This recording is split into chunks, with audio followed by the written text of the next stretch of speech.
Hey, y'all. Welcome to the stream. I'm none other than Kenna James. We flopped a set the first hand. I'm trying to get it up and going here.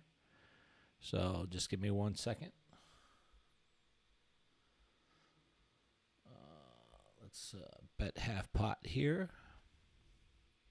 Keep you in suspense.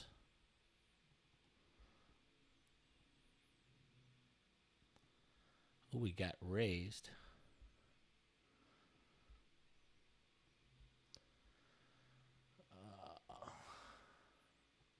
We'll just call. Obviously, we lose to straights. I think we got to check raise. That'd be awful aggressive.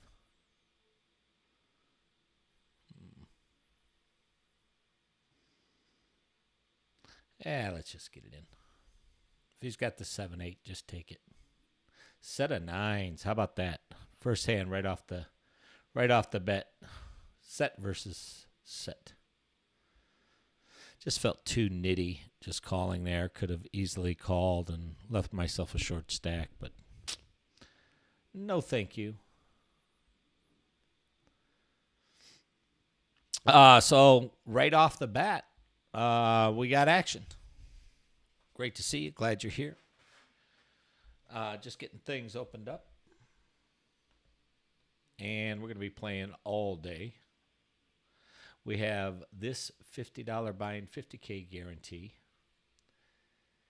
And then we have a very interesting tournament. I think it's 215 Limit Hold'em, the game I grew up playing. So I'm really looking forward to playing that. And that starts in about an hour. So.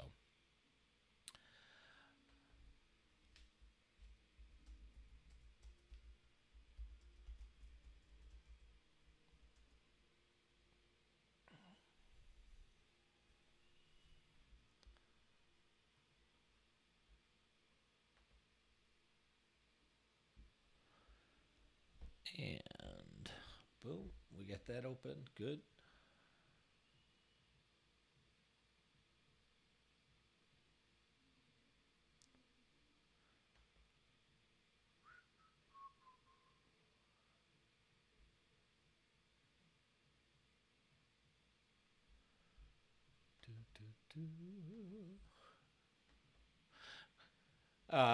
So last night, went to JSET stream. I got the notification. Just laid in bed and watched him play. Lone North Poker Gal, 13, I think it is. And JSET in the house tonight. And Poker Gal, 13. Yeah. Anyway, so that was a lot of fun. JSET, you already missed me flop a set and lose, set under set. Not going to phase us, though. We're going to get this final 20 in there, and boom. 5-minute delay for those of you new, just to protect the integrity of the hands. I think I'll shorten that to 3 minutes on the next stream. Took a shower. I'm fresh. Freshly baked. This is event number 1. Imagine if I had pocket aces here. Oh my God, at only $20 left. That would be a stinger. I mean, finest, you couldn't have just finished me off, huh? So this is our first event today. We're going to be in for, we're going to hope that we lose this hand, believe it or not, so we can double rebuy if possible. And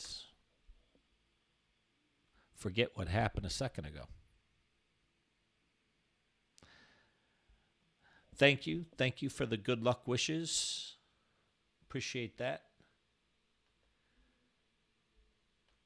Poker Gal 13. So I watched Poker Gal's stream, and I actually double fisted both of you guys. Is that okay to say that? I'm not sure what that means. When you got you go like this. You know, if Jay sets not in a hand and he wasn't had a good decision to make or whatever, look, we won that hand. Gosh damn it. I would go. Over to Poker Gal, and I got to tell you, both of you guys got game. They're both different. I really like. Look, we're going to win again. See, there's a phenomena here. There's a spiritual phenomena. When you don't want to win, you win. Of course, it's coming a 9 or a 10. Nope. Good. Anyway, enjoyed watching you both play and interact. Thank goodness I didn't rebuy the very first hand. I would have lost 2. So we lost to a set. Oh, this is the president calling. Hold on. Mr. Isaac. Yeah. Of course. Of course I do. Yep. Perfect. Who do we have? Who do we have? Who do we have? Can I ask or no? Oh, of course. All right, perfect.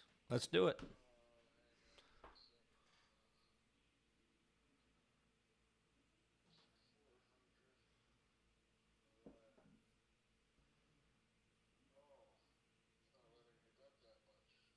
Oh, yeah, in tennis, probably not.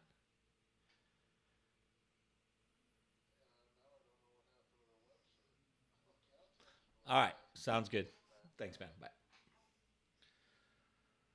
All right, so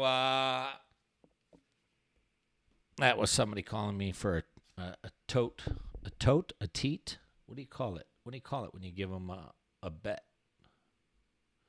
Huh? Whatever we call it, that's what we call it. Let's look around the table. Let's orientate ourselves and get going. Um, let's see who rebuys, who doesn't. Right at the start here, it looks like flop nuts. And what can you tell by that? By the way, Joey, no impression. It just means that generally they'll play tighter, closer to the vest. Won't they don't have as much gamble for whatever reason, bankroll or not, and like to keep the exposure down. Nothing wrong with that strategy at all. Just I would be more leery of those players as far as their hand ranges go. Like right here, opening from early middle, I've got to have about let's see, oh, a 3-bet. So 440 into 782, less than 2 to 1 is about 38% I need, and I'm certainly not that. So it's an easy fold. But on the plus side for us is we can stack leverage these guys and put them in tough spots. Especially when we have draws and marginal hands, we can raise them 25% of their stack, so that now for them to re-raise us back, they have to put in half their stack and basically commit themselves. So we can put them in some really awkward spots. And poker a lot of times is about that. It's about making the decisions tough on your opponents and easier on ourselves, since poker is a game of decision making. If you haven't figured it out by now, which many of you who are watching, I'm sure have, your results are simply a manifestation of your decisions. It's a powerful statement.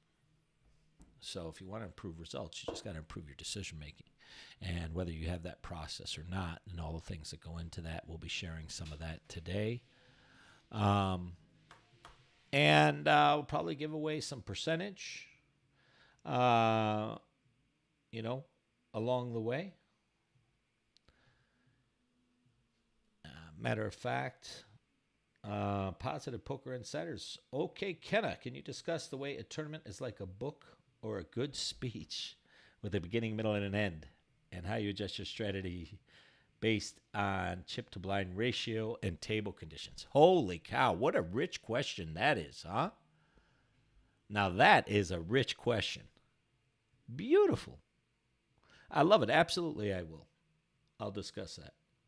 And also, I'm going to be giving away at least 5% today of my tournament action.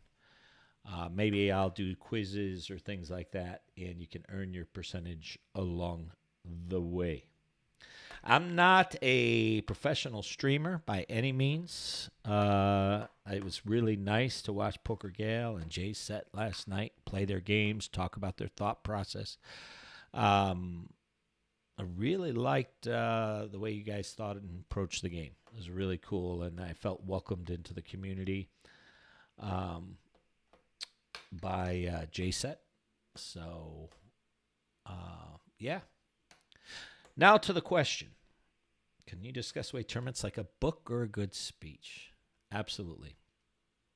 So, rightly so, a poker hand is a cycle. You notice it has, as you said, a beginning, a middle, and an end. To give you some further thought on that, I call that the cycle of a poker hand. It starts pre-flop, flop, turn, river, and where does it end? Here's the first quiz for you out there for a free 1%. As I continue to answer this question, came up with a quiz for you. If a poker hand, the cycle of a poker hand starts when the dealer cuts the cards, where does it end? When does the cycle end? We've already said that there's a beginning and a middle and an end to it. Where does it end? The person with the correct answer is going to win 1%. I've already told you it starts, for me, at the cut of the cards. Obviously online, we can't see the cut, so it would start with the first pitch. Where does it end? And that's how it's like a book, you know. And there's many other ways, symbolic ways it's like a book. With each hand tells a story. Many winning players tell short stories because 90% of the time, at least in cash games, you're going to be folding, and probably 80% of the time in tournaments. So that's a pretty short story. Other stories have a lot more complexity to them. Depending on, it's funny when you tell poker stories these days, they've even named the hero. The person that's telling the story is always the hero, and the villain. Like, for example, in this hand right here, I'll show you in the next hand. So we have a hero, we have a villain or multiple villains in the hand, and then we have a person's actions and their intentions, behind the actions that all go into the character study of the different characters of the story. Some of the characters are solid, straightforward. We call them rocks. Others are much more creative, and they might bluff a lot, call them bluffers, obviously. There's people that play bad, and, they check when they should bet. They bet when they should check. They call when they should fold, etc. And so they're always taking and not the optimum action for the situation they're in. They chase when they're getting improper odds, and you guys know what character that plays in the story. That character's name is the fish. And then we have the character that always pays off. They just don't believe anybody. Those are usually the bluffers, by the way. You ever notice that? The people that are bluffing are the ones that usually are also the calling stations. So there's that. And we call them the payoff wizards or the ATMs. So like a book, poker has its characters, its different characters. There's different chapters like a book. And in a tournament like this, we're just getting started. You know, stage one of the tournament is like the stage of a book where there's character development. You're seeing who's doing what, and you're going to see people have. Hopefully, the hero will at some point today. If you watch this at the beginning, we flopped a set our very first hand and it was set under set. So there's a lot of drama. And so usually in any story, I believe the element is the character is faced with a serious dilemma or a big problem. You know, it's funny. A good friend of mine, Jerry Jenkins, #1 best-selling author, I just started looking into his program, and he talks about all this. So that's where I'm getting a lot of these parallels too, right? And 9 days to writing a good novel. And I just thought of that. One of the things during this is the hero, if you notice in every story, comes into a severe problem or dilemma. And then there's a guide that helps him. And so like that, I'm your guide today as I deal with my own problems, but perhaps you can see how you would play certain hands, or when you get into sticky spots, perhaps you'll allow me to be your guide, and maybe I'll give you some thoughts and considerations and directions in which way to go to navigate those tough waters. And let's see. Wow, that's a long answer to this. Same thing with a good speech, right? Also in storytelling and a good speech, if you notice the sentence builds to the end, just like in a poker hand. It builds from pre-flop to flop, and it gets bigger and bigger until the payoff at the end. And so your sentence structure is like that, and that's certainly how you want to play your poker game. As you'll see, as I'll show you later on in the stats, you're going to want to at Showdown right now, if you see down in the bottom left-hand corner here, it says 1 out of 2. That's just not good enough. I need to be 65% at Showdown and hands won without Showdown. And these bottom two indicators right here is a direct reflection of how well you play at the end of the story. Are you telling your speech or giving your speech with the punchlines on the end, with a purpose to your story, etc., and hitting it out of the park to make it interesting? It's another way playing poker is structured like a good speech or a good story. The strategy in a good book or a good speech, I'm sure, is to move your audience emotionally, get them invested in your journey. And let's see. So here I'm getting 6-1. I need to win 1 out of 7. 14%. Do I have 14% equity here? I think so. If it's suited, I think it's about an 11 or 12% hand. So it's about 3% to the bad, I think. And we're going to fold that. We'll talk about if you have questions on that. I'll go over that. And don't forget the quiz. I'm still answering this question. I'll be answering it for the next 5 minutes. So the spiritual joke is, how is poker like a good story, good speech? Well, right now I'm telling a frickin' novel here. It's like Gone with the Wind. Such a great and rich question, though. I love it. So I'm going to answer the latter part of this. This question was so rich. How to adjust strategy based on chip to blind ratio and table conditions. We'll get into that in a minute as we play this hand. 3 betting to take the lead. And for value, we're out of position against 2 opponents with no pair, no draw. And on this type of board, this board texture favors my opponents more than it does to me. So that's an easy, straightforward check and fold.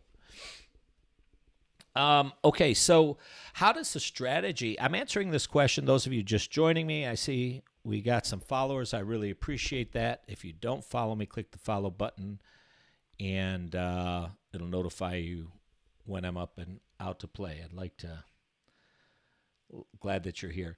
So I'm answering this question by Positive Poker Insiders. It says, because I'm streaming on multiple streams, maybe not all of you see this. This question came in on Twitch. So if you're watching this on Facebook or YouTube, you may not see this question. So let me repeat it.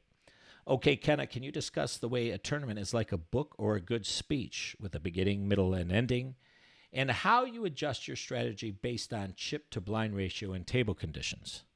God, that sounds like a great, I mean, even the sentence structure, it sounds like it might be a run-on sentence, like somebody chasing in poker, right? So sometimes in writing you have run-on sentences.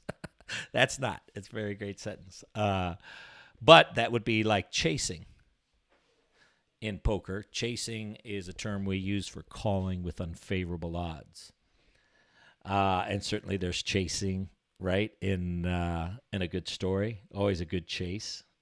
And so there's always a chase going on here, even in a coin flip situation, right? Ace king against two queens. And, we got down last night, or what was it, the night before, guys?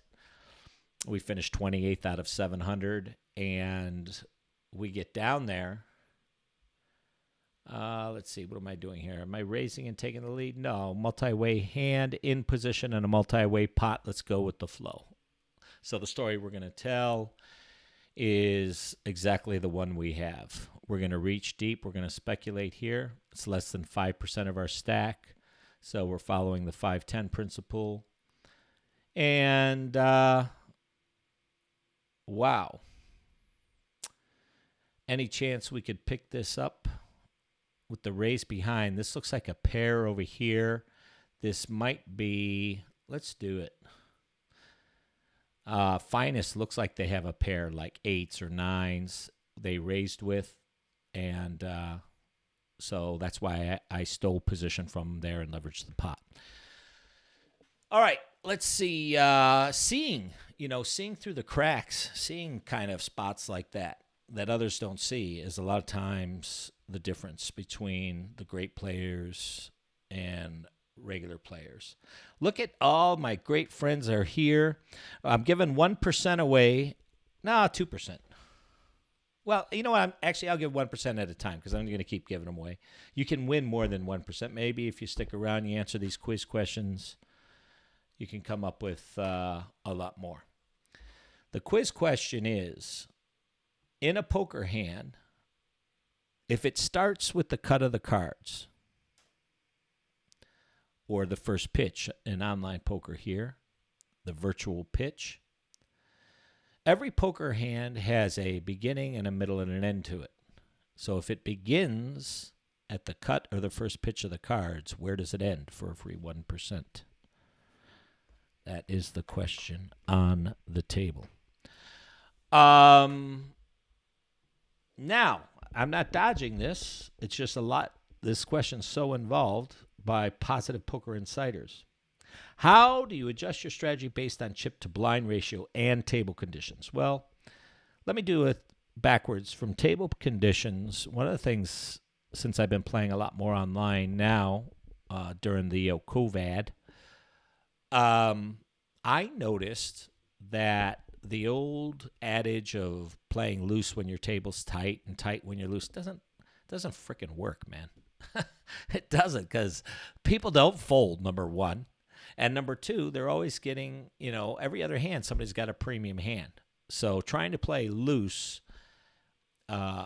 just because your table is playing snug doesn't always apply with online. So the table conditions, the obvious answer is just to play the opposite. We've all read the poker book, which just says play the opposite of your table. If it's playing tight, play loose. If it's playing loose, play tight. And there's a lot of valuable, legitimate considerations about that in a live setting. And here, I'm not sure, man. I think I would go more than loose or tight. The makeup of the table, like how many fish you have it on versus, or calling stations versus tight, aggressive, solid opponents, and I would tend to adjust a little bit for that, but not a lot. It's not until you really get down into the money and the final table, I think that, and in a good structured term, that a lot of the psychology and you're gonna put in table conditions into your adjusting strategies. And as far as chip to blind ratio is everything. I mean, that's everything. Whether you have, let's just say, for example, you set up your strategy, which I don't think a lot of people do. I don't think they set out their strategy. They just sit down and play. Like, they don't know if they're going to play tight and aggressive, or they're going to play loose aggressive and speculate a lot and try and build a chip stack because it's a re-entry tournament. Are they just going to play solid, straightforward poker? Are you going to play a defensive trapping game? Do you set that up ahead of time? And I don't when I go to play a live event, because I do adjust to the table a lot. But online, I definitely set up my strategy ahead of time. And let's see, to finish answering this question, this is like reading The Grapes of Wrath, I'm sure, but hopefully some good nuggets in there for you to take with you along the way. Let's see. So we have a min raise under the gun, and that's the new steal position, right? So let's do the re-steal and the squeeze from out of position. This isn't a value play. This is a marginal play. This is a marginal play to leverage here. And we do have the jack blocker as well. So we're definitely going to put some heat on this pot, especially now the pot is our SPR where it is. This is like really strange here. What is our opponent repping here? We certainly can't call for value. We can either call to delay bluff the river or put him to the test right here. Yeah, let's do it. We're going to fight for this.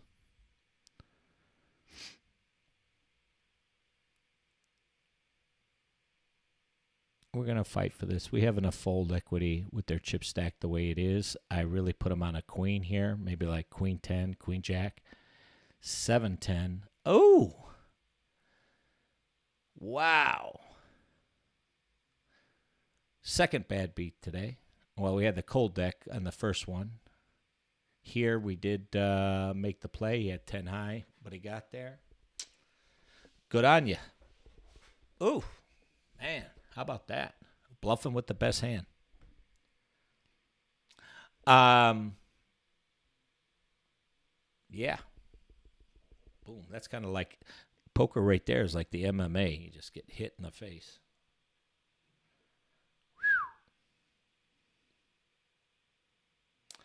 Al Spath from Positive Poker Insider. What a great question. Okay, so just to finish up on that, Al, let's say you have, you divide your strategy into 100 big blinds or more, so 100 plus bigs, which is a deep stack poker strategy. Then you have between 50 and 100. Okay, so that's a healthy stack, maybe. And then 20 to 50 big blinds, and then less than 20. So a short stack. So you have a short stack, a mid stack, a heavy stack, and a deep stack. And then you set your strategy around those. And you can have individual strategies, but the general concept is obviously you can play a lot more hands, play looser, and play more aggressive the deeper you are, because you can navigate, as opposed to here where we only got 6 bigs. So, the Tomb Master. Let's see what happened there in that hand with the old 10-7 of clubs. So on a king queen 9 flop with 1 club, Tomb Stars, whatever his name is, Goofball is what I'm going to call him. Check called and then bet when they flop the open-ended straight and flush draw on the turn. How do you like that? King, Queen. I'm against 10-7 of clubs. It's just 10-7 of clubs, and the flop is King, Queen, 9. Oh, they got a gutter. I'm sorry, they got a gutter. Yeah, so gutter on the flop. Gutter on the flop, turn an open-ended straight and flush draw.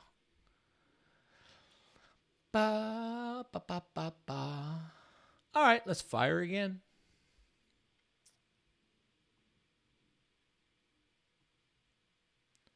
And let's put a note here. And this is going to be, sorry about that, notifications. I got to turn my notifications off.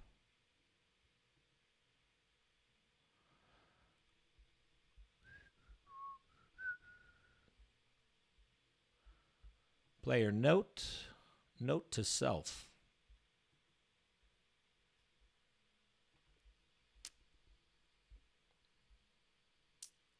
Where'd that go?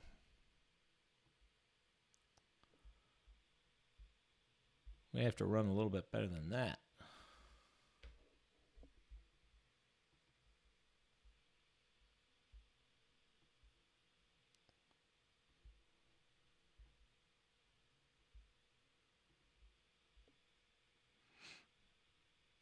I'm going to make this little turkey for the chaser. That's going to be like the chaser. Definitely called with improper odds, which is fine. His chips do what he wants. But that is a pure example of chasing with unfavorable odds. So there you go, Al. Your strategy should change, and I definitely have a different strategy, as you can see. From right now, we're at 100 bigs, and then it'll change when we start dropping down in between 50 and 100 bigs to still, all the green lights, but a few less creative type of river bluffs, polarizing bluffs, delayed bluffs, things like that. So a few less of those. And then 20 to 50 big blinds, much more solid, straightforward play, and under 20 bigs, it's just GTO at that point. Great question, my friend.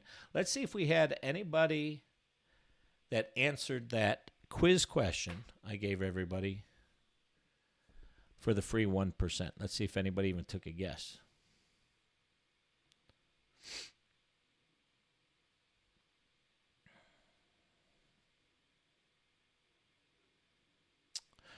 Raising for value in middle. Cakewalk. It's a cakewalk. I should have known I was going to get a walk. Thanks for the question, Al. Thanks for being here. Thank you, Jason. Poker Gal 13. Love you, baby. Good to see you. Glad you're here.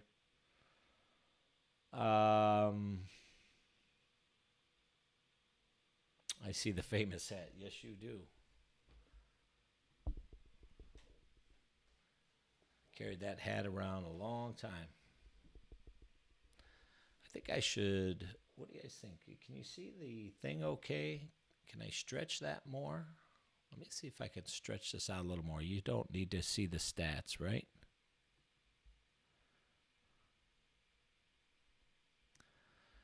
Actually, I'm scared. I'm not like Poker Gale and Jay said. I haven't done this long enough to start messing with the stretching of the screen and all that. I had somebody set this all up for me. Eric from Las Vegas. Great to see you in the house, my friend. Good afternoon. Kenna and Chet. Just got back from my first casino visit in months in Red Rock. Man, I wish I would have seen you. Could have had a bite to eat. Did you know that Red Rock is no longer allowing their ticket redemption machines to pay out full amounts? No, I did not. They don't have any change in them anymore. Wait till you go to the grocery store and it's the same thing. Your bill comes out to $19.10. If you it's $20. They just round up. They just take your money. It's just a heist. It's incredible. So I'm not surprised. And you notice how many people are getting away with things, because now that just the excuse is, well, it's COVID. But that works both ways. It just prints out some voucher for the coin that you need to take to the cage to redeem. Piss me off. Well, let's work on that.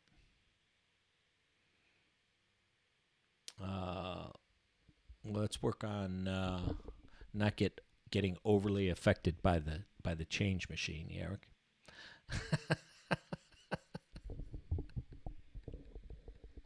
Easier said than done. I love it when the guy's beating up on the machine. You ever notice the machine always wins? Not always.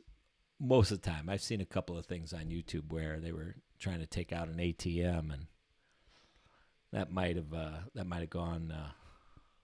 When the truck runs over it, they get out and they're beating it the hell out of it. That's what you should have done.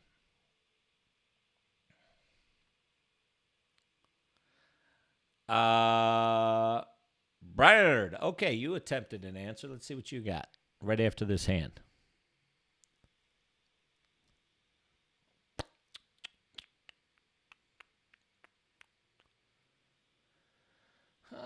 $600 in there. Yeah, all right. So now I'm going to be thinking about building this stack size for post flop, right? Because I want to be able to put them in an awkward position post flop. So that's why I'm over raising here a little bit. And you can see the pot is already going to be, the SPR is going to be 2-1 on them. And so this is going to make it really, really easy for us, difficult for them.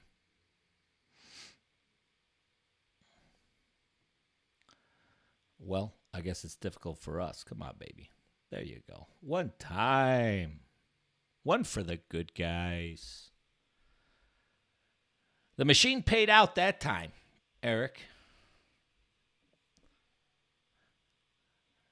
MDE Felice 3. Welcome, my friend. Welcome, and I appreciate the follow so much, so much. I'm not like Poker Gale 13 over here. Thousands of followers. 100 people showing up. I need, boom, let's see a flop. Speculate with the 8-4 suited. We're on a heater. We've won one in a row. Ooh, great opportunity for a check raise bluff here. This is situations I love to check raise bluff. Because we don't really have any other value, right? Oh, an overbet? Huh. What is going on there? It ruined my plan for the hand. Plan for the hand was going to check raise bluff the flop, lead the turn, and get there on the river. Ah! Boop, boop, boop, boop, boop. Plan for the hand, raise the button, get 3-bet by the small blind, come back on 4-bet and take the lead, and then C-bet to the check on the flop and take it down. Just like a story, right? Exactly. It's already set up like we said. Now the 3-bet, thank you. It's like magic, isn't it? And now the 4-bet. And then the fold. And that's going to be it. That's the name of that tune. Oh, really? Well, I guess you got it. You got it. Show me your, ace king. How do we like how we got our cards in this time? Jack of diamonds? How do we like how we got it there? Not good, huh? Another cold deck? Ace queen on the button, ace queen suited versus ace king. That's a cold deck. Flop a set the first hand versus an underset. That's a cold deck. Challenging times today. We said in the hero, the hero in the story, right? Was going to find challenges along the way. Well, we've certainly done that. We found the challenges. They smell blood in the water now. I got to tell you. They can see my nose is open. It's bleeding. Boom. We're right at 5,000, so we can do one more rebuy here. So we're not gonna try and bluff here. We're just gonna give it up and then we're gonna rebuy. All right. So let's see how many we're in this for already. This will be our last rebuy, and then we'll do an add-on, and that'll be it on this tournament. 5 rebuys. So 5 rebuys. 2, 4, 5 is correct. I'm just doing that. And the initial. So we're in this tournament for 300. How do you like it? Don't like it. That'll be our max. Well, 350 if we get to the add-on. The Norwegian from the final on Venetian. I'm not sure. Kristen? Christwanson. Help me out, Kristen. Help this old man out, will you? Help this old man out.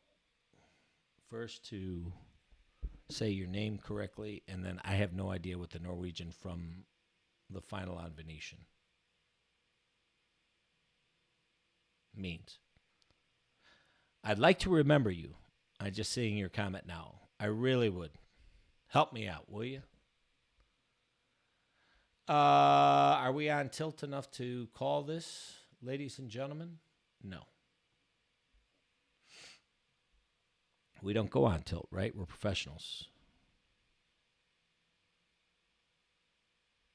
All right, so Brian, his answer, when the cards are dealt. Did anybody else answer that question?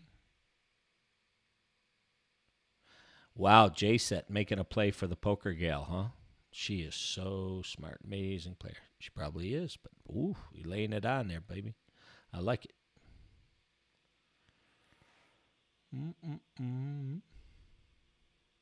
Okay, so I guess that question,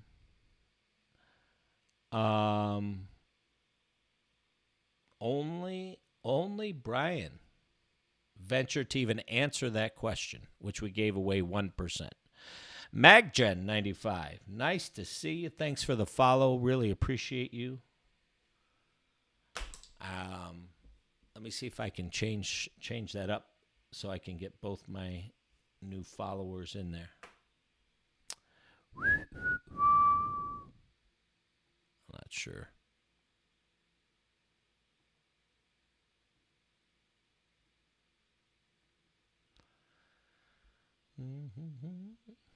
This goes right here. How do you guys do this, J-Set Poker Gal? How do you do it?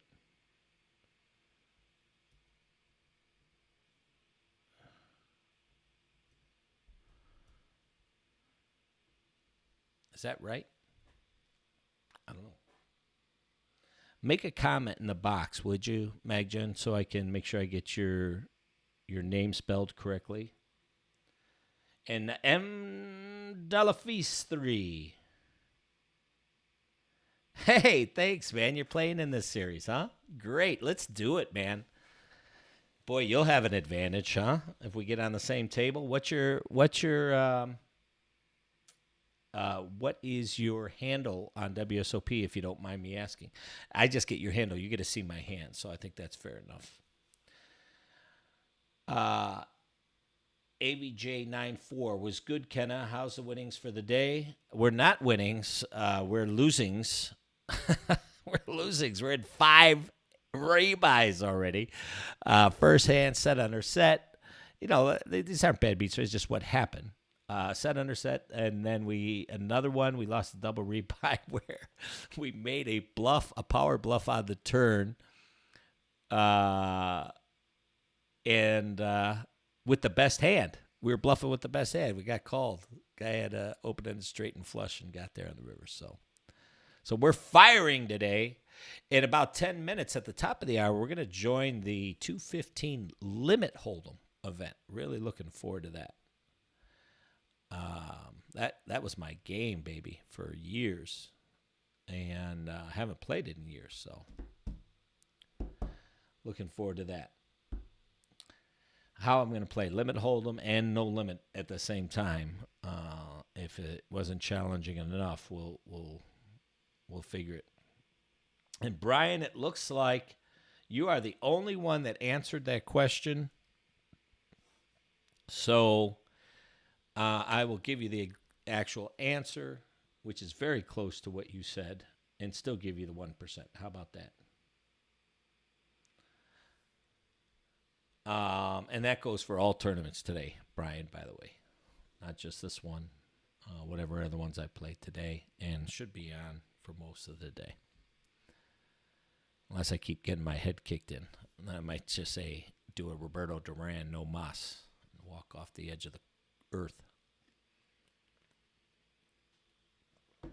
All right, the question was, if a poker hand starts at the cut of the cards or the first pitch, when does it end? The answer is, drum roll please, at the cut of the cards or the first pitch. All poker hands begin where they end. So, that's the answer. It's kind of like a little trick question. But if you'll notice, a lot of people don't end cycle on the hand. They carry it forward like I'm doing, actually. I keep talking about that set, right? The very first hand of the tournament where I flopped set under set. I haven't let the hand go. I'm still talking about it. It was so yesterday. I was just kind of updating the crew, but still, that's in the past, man. You got to be playing in the moment. And so anytime we're telling bad beats or, different things like that, you're not in the present moment. You're talking about something in the past.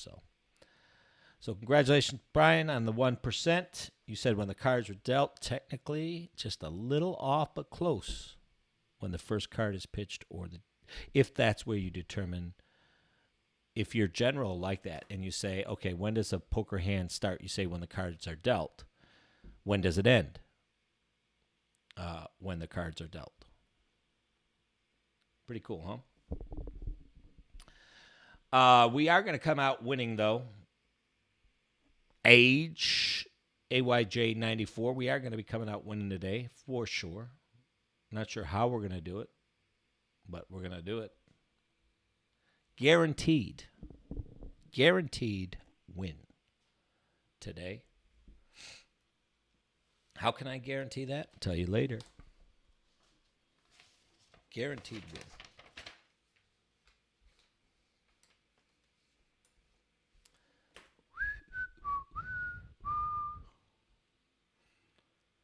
We got some tennis today.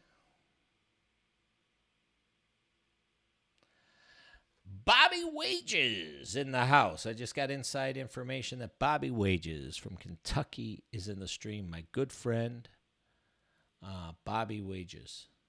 Maybe we just gamble here. No. Not calling off 50 bigs with King High, Kenna. Come on. You're a coach, for goodness sake. Don't even think like that. Look at what you barbecued. How do you like that thought? Bobby Wages, great that you're here, my friend. I miss you. Miss our times at the Venetian, sitting at the Circle Bar and having our glass of bourbon. I sent him a picture last night. Let's see if I can find it and share with you all here. God, it was so good, Bobby. It was so good. Here it is, Basil Hayden's. He said it. He told me this was good. I was over at my friends, and this is what they served me. It looked awful good to me. Some Basil Hayden. Isn't that beautiful?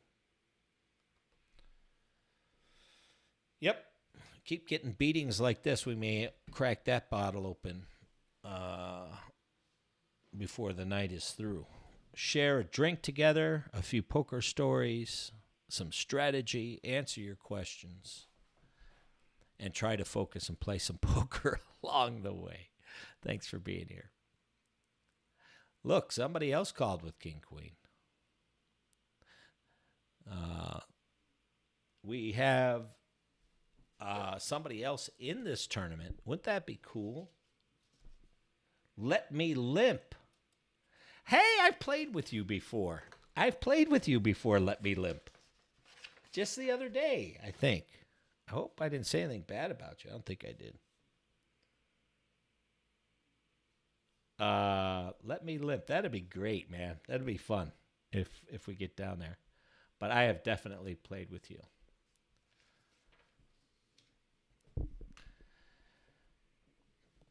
And I am not, by the way, not only am I not a streamer who's streaming, I'm not a professional online player by any means, but I'm playing online. As a matter of fact, the only thing I'm professional at is being a goofball.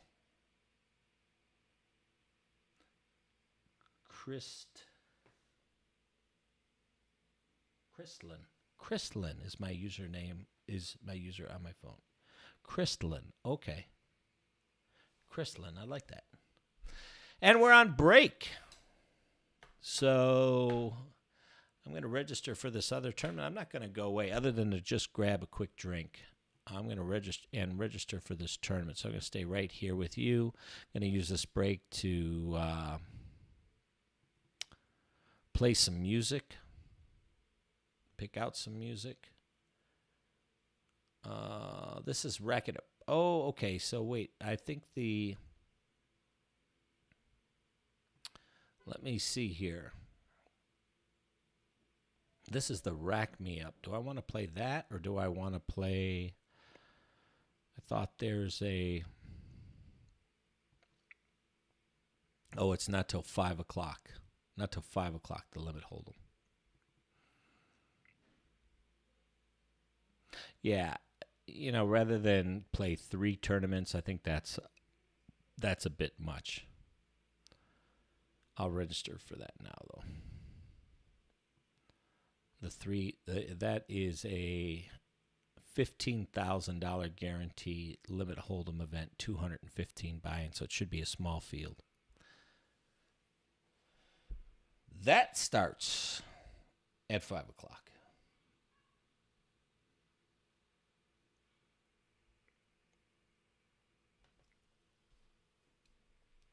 Let Me Limp. We're going to be looking for you.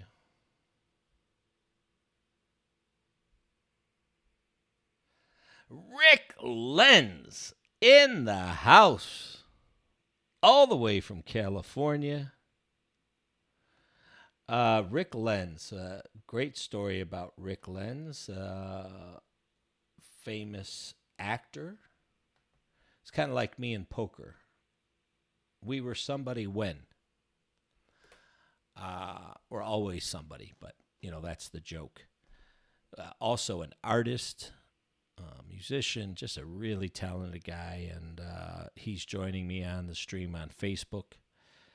It is so nice to hear from you, my friend. He is Rick Lenz.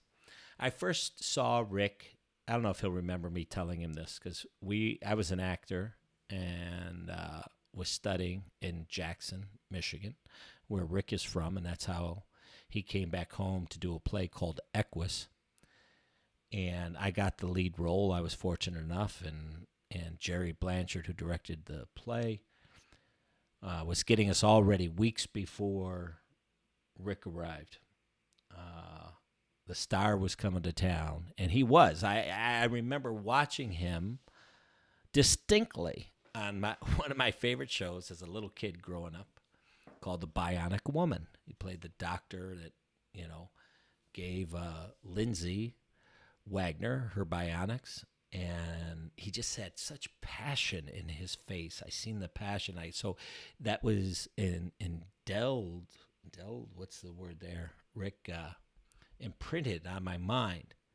So when I met him, I go, wow, that's him. And we did this wonderful show called Equus together. And it's a memory I'll carry with me for the rest of my life, and got wonderful pictures from that show. And haven't got to see him much more over the years. When I first went to California, he set me up with an agent, Dale Garrick. Remember him, Rick?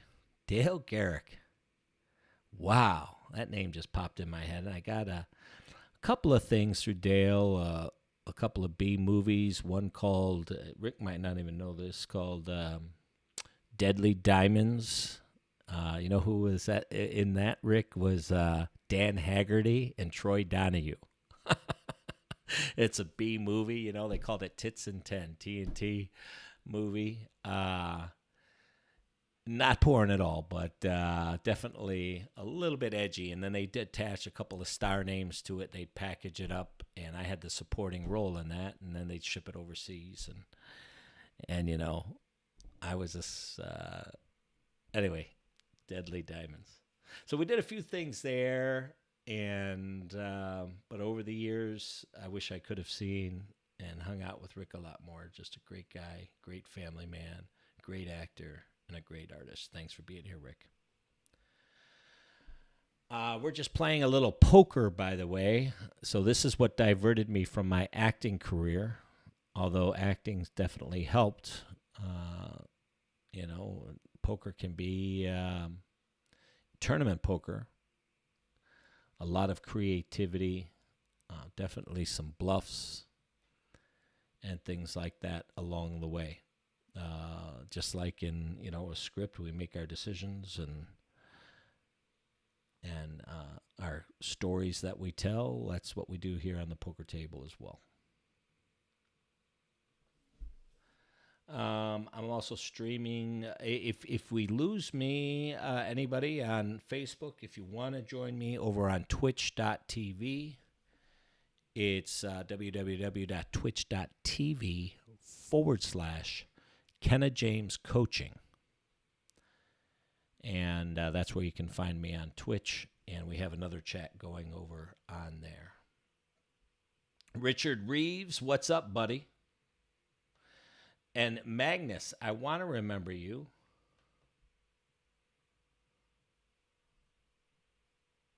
And every time when I'm pressing like on your thing, it says content not available anymore. Not sure why, but help me out, will you? Magnus, thank you. And then let me see if we got anybody over on the YouTube stream. Let's see. So here's how we look at this, Rick. We go 3 into 13, a little bit more than 4 to 1. I need to win 1 out of 5, 20%. This hand does not have 20% value in this situation, so it's a fold. And that's what we call an expected value decision. A lot of these players that are watching the stream know how to make EV decisions. That's what they're called. An EV decision is the long-term value of a decision you make.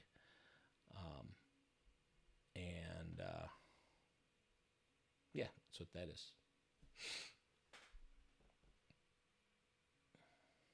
You're welcome, Brian.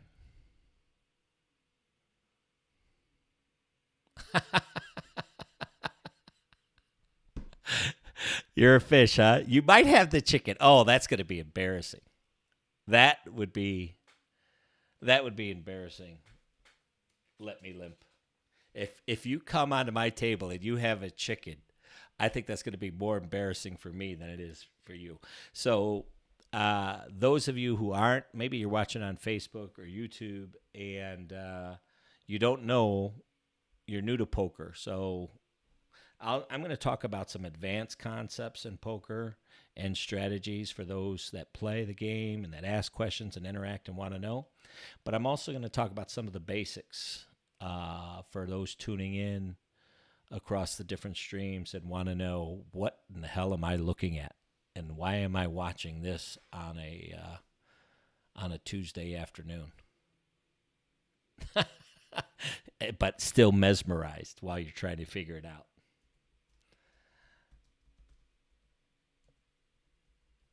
So one of the things that's important is to, which I don't give enough attention, by the way, is how the other players are playing at the table, because they're your opponents, right? So you can label them. You can go over here. If you'll notice, if I click on somebody, I can put a note, a quick note. Block image. What's the image? Does that just block the guy in the glasses? This is the most feared guy in poker right here. These little avatars. He's everybody. He's everywhere. It's kind of like my saying.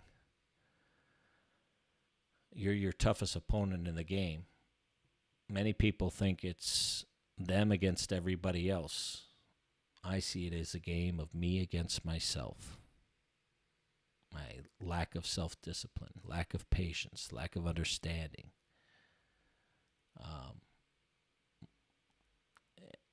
And then confronting that lack and trying to overcome it. This guy obviously sees the game the same way. You see, he's here, he's here. We got a couple ones. This guy. Anyway, you can put your notes on your thing. Ever since I put a turkey, he sat out, so I guess I offended him. Turkey is going to be what I put for a chaser. Somebody calls with unfavorable odds.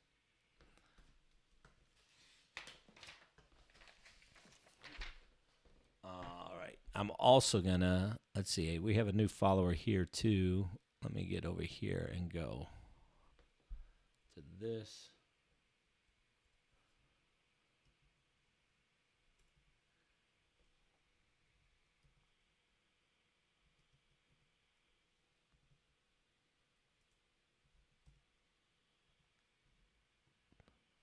Ooh, Katie bar the door.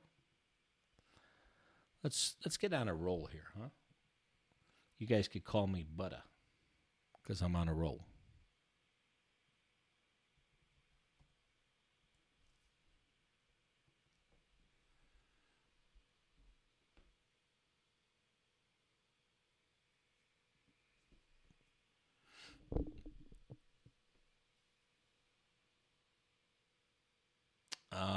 Stop posting. No disassembly required. This Nightbot. What is this person? What is that all about? Is that the watcher of the Twitch?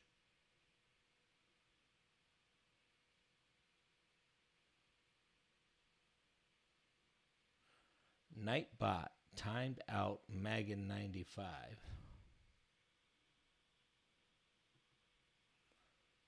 You got a penalty. That's like in hockey, the penalty box, huh? Could raise here. I think I will. Flop nuts. Can't just lead into me on the turn because I checked the flop. You got to mix it up. Sometimes bet for value on that flop. Sometimes check it back, right, for you players. I think that's one thing that I see a lot of times, even with really good players, is they're always betting for value every time. Their value hands. And while I would do that 90% of the time, maybe 80% of the time, you got to mix up your play, check it back sometimes. Not necessarily. Obviously, you're eliciting bluffs on the next card, and you're picking up the value there, right? Because let's say I bet that flop and he just folds. Now I didn't get that extra 897, so I check back and elicit the bluff and capture the equity there. But that does another thing, and what it does is it makes your opponents hesitant and confused against you, because they now know that when you check it back, it just doesn't mean you don't have anything, that sometimes you're trapping. So keeping your opponents guessing and off balance, very important to a winning tournament strategy.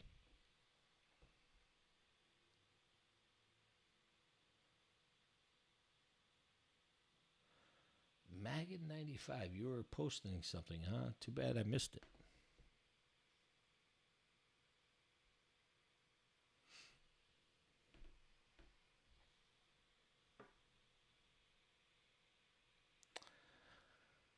They're working 9 to 5. Let's peel.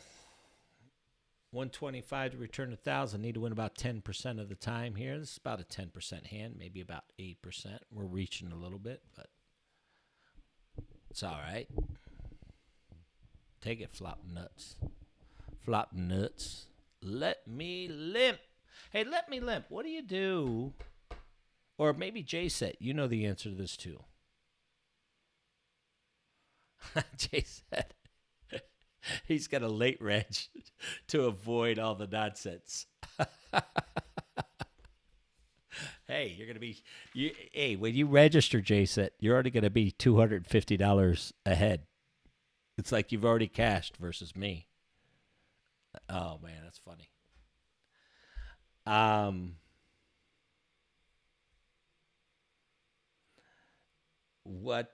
was going to ask you. So the chat, when I go to chat here, let's say I say hello in my feed down here. Let's see. It just has two dots. It just has dots, 3 dots, dot, dot, dot. We're going to bet for value and protect our equity in the hand here. Looking to get called by a queen until that happens. We probably should have bet the danger card rather than check it because we're definitely not folding yet. And we'll check and either look to showdown or hero call, and that's why we picked one off there. So probably had diamonds there. Let's see what Finest had. What do you think Finest had, ladies and gentlemen? Finest had on the King Queen 9 2 diamond flop had Ace 10 of diamonds. Ooh, drawing to the gut shot and the nut flush. The gut shot straight and the nut flush. Ooh, what's happened? Yeah. Looking like a squeeze here from Unequivocal. I guess we got to give it up. We're not going to give it up. We're going to fight. We're early in this tournament. We want to build a stack. We're just not going to give it up. Now, this is a great place to semi-bluff because if Unequivocal was 3-betting with a pair, it's going to be very hard for them to call with the ace out there. So this is a great timing for a 3-bet, which it does. We execute to perfection. And all of a sudden we're back. But we're not back too good. I mean, not when you how many chips have I bought in this tournament? I think you buy 5,000, so 5 times 6 is 30,000. I bought 30,000 of these chips.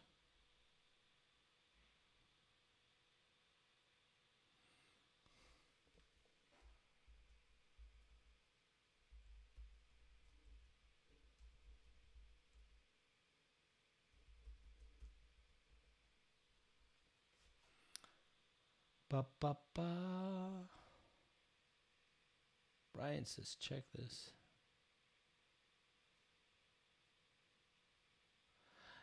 AVJ, a professional coach. Awesome. Awesome. Love my fellow coaches. Love it. Coach and teaching. So important. I mean, we got the chaser, so we're going to raise them heavy here. I mean, wow. Helping others to improve themselves in their game is a noble profession. So, AYJ94, AJ, you're my boy. What, AJ? Which AJ? Tell me. All right, you're going to donk bet into me. Let's go for it. You might have it. But it's such a straighting board. Queen, Jack, Jack 9, 10, 9, flush draws. I'd rather maximize my equity here, get the value from the draws, and punish them otherwise. There you go.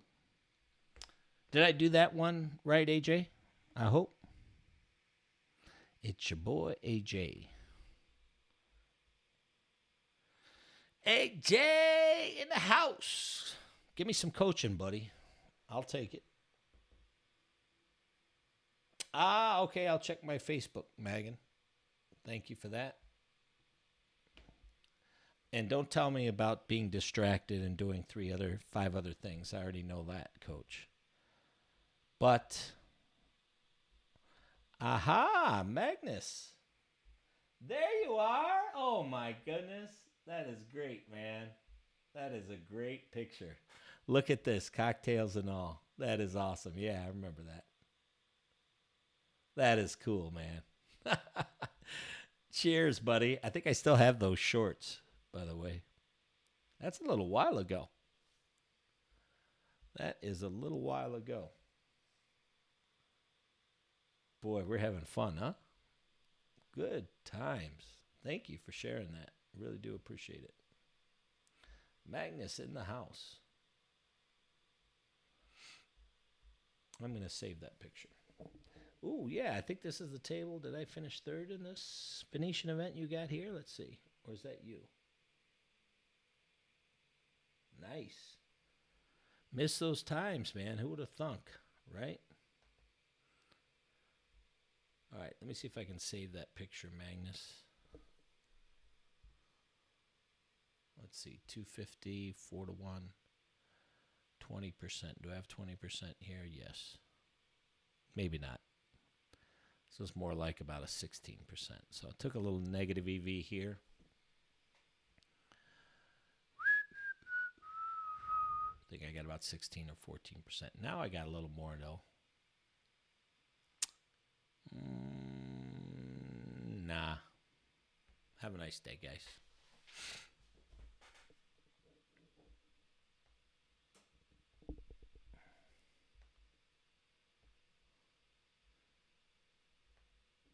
Saved you there, Magnus. Now you can just say, check your desktop, dummy.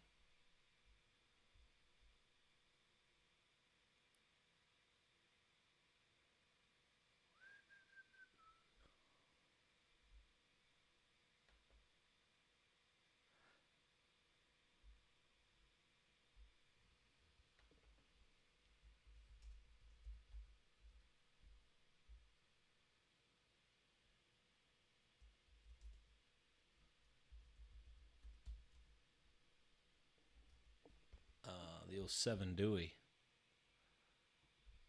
Worst hand in poker, right? No, it's not the worst hand in poker. All right, ready for another quiz? Another 1%er. Get a free 1% of everything I do today. And there's going to be thousands of dollars up for line. So, you know, if I win 10,000, it's $100. It ain't nothing. If I win 20,000, $200 in the pocket for every 1%.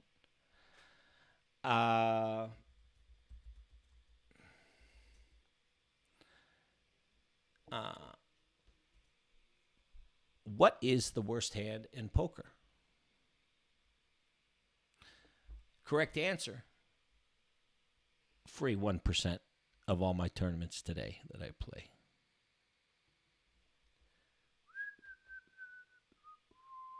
You get the whistling. You get the quizzes. You get the free roll. You get some poker strategy, some free coaching. You get to see me squirm. The worm and the squirm. Wow, look at this. 2-bet, 3-bet, 4-bet. A 4-bet all in. This should be called the hooks. The hooks, the fish hooks as they are known. That might be a little fishy. Maybe we give him the fish just because he had the fish hooks and he lost. Whether he's a fish or not, he's going to get the fish hooks. There you go. You got skinned with the fish hooks. You get the fish. We're gonna put all the animals up today. That's what our goal will be. That's a noble goal. And Brian, I'm not sure what you wanted me to look at. You said to look at the chat, but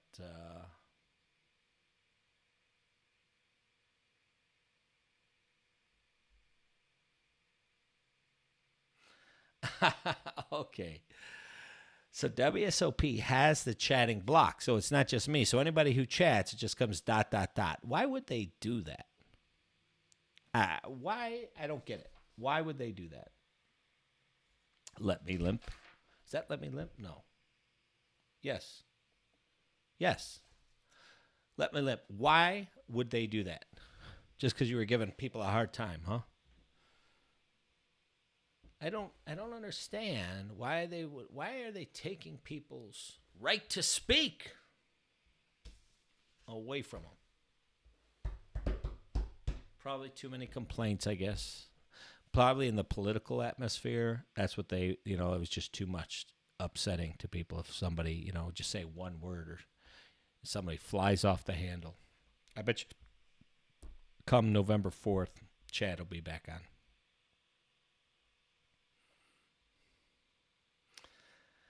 Let me limp. Let me see where Let Me Limp is. I'm going to go check you out, buddy. Let me see. Mm-hmm. Then we'll look at our stats, see how we're doing. Min raise here, mix it up a little bit wide from early position opening with fours, I got to tell you. I'm sure AJ's not going to approve of that. Ooh, now we get 3-bet. All right, 5-10. We're definitely under 5%. We're calling. Good luck to you.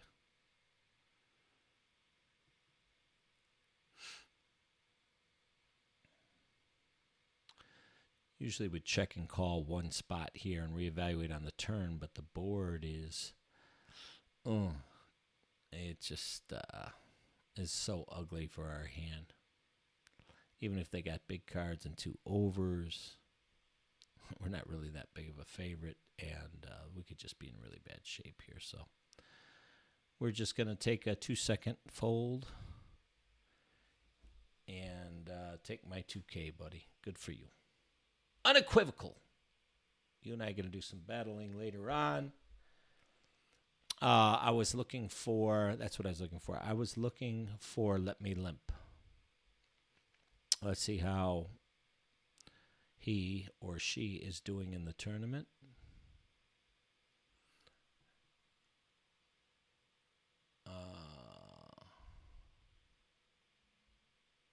HIJKL. So L comes after K. Hey, Rick, I don't know if you're still tuning in over there on Facebook. It's probably, a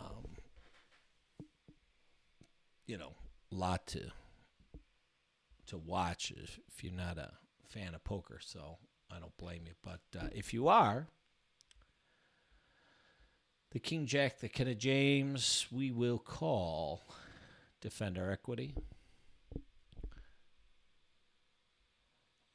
We could donk lead.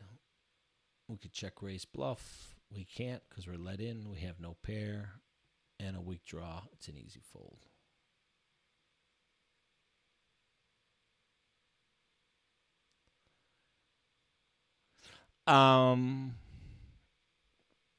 Let me limp 12,000. There you are. I've got your. Let me see if I got your table. Where's your table going?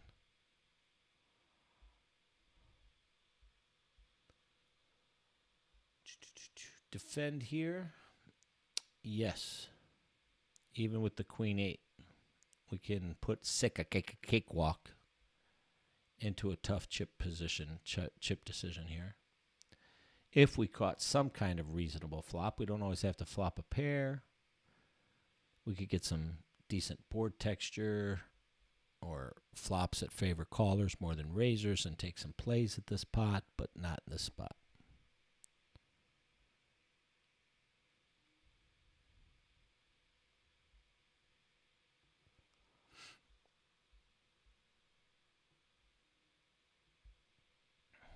Let me limp. Let's see who does this. I may put your table up on the stream. What do you think about that?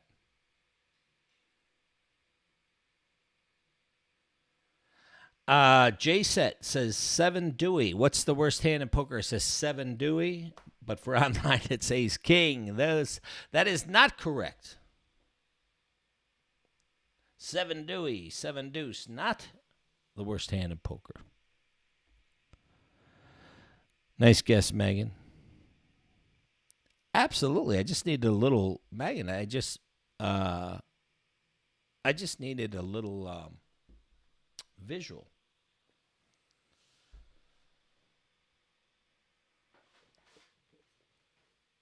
Let me limp. The chatting is blocked, huh?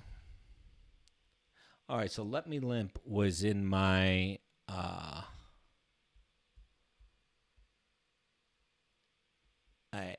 probably playing, so too busy to chat much, but we'll look in on Let Me Limp here in just a second. I'm going to play this hand. We think, unless it's bet and raised. All in. We'll go for you. Boom. As long as ace-jack, ace-10 suited is in this person's shove range, which I would believe it is at 13, 14 bigs, this is an easy snap call here. If the range was much less than that, definitely would not. We need a 6, baby. Bink. Nope. Nice hand. You win the money. Take the money. Pay the pass. Take the don't. Ba, ba, ba. Let's take over. Let's watch this. Let's move over to and see. Let Me Limp, who is in the chat. Felice 3. Can't say anything.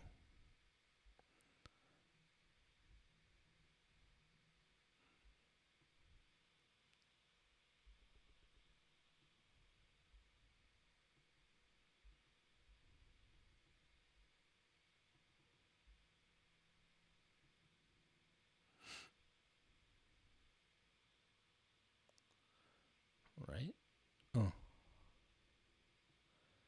So, Let Me Limp is right over here.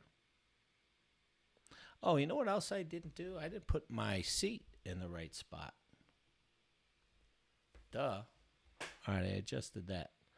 Let Me Limp, 12,212. Probably in for a lot less than I am. Jay Set, let me know when you pull out the 50 and get in here, will you?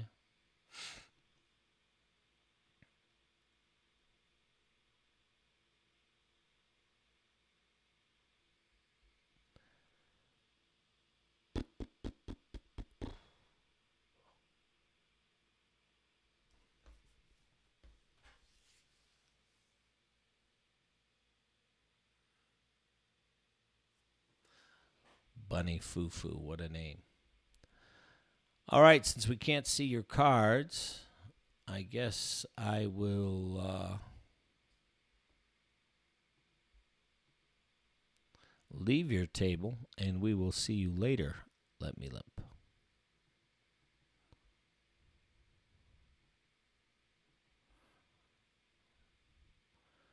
And I move myself down here, right in the middle, where I'm supposed to be. Going to be playing Limit Hold'em as well. The $215 Limit Hold'em event. 50K guarantee. No, is it 50? It may be 250K guarantee. No, it's 15K guarantee because it's Limit Hold'em.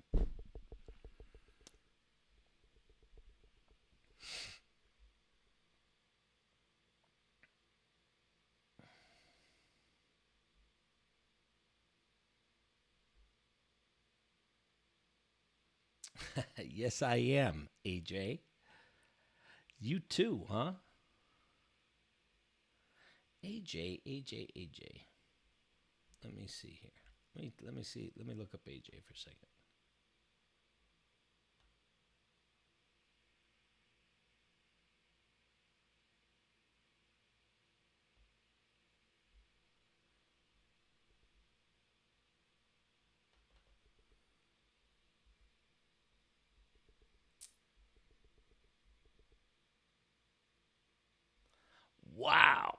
AJ, appreciate you showing up, man. AJ's got 1,400 followers. Of course, he plays Fortnite. That is serious business. So what's going on? Give me some inside information, AJ, on the Fortnite, will you? As far as could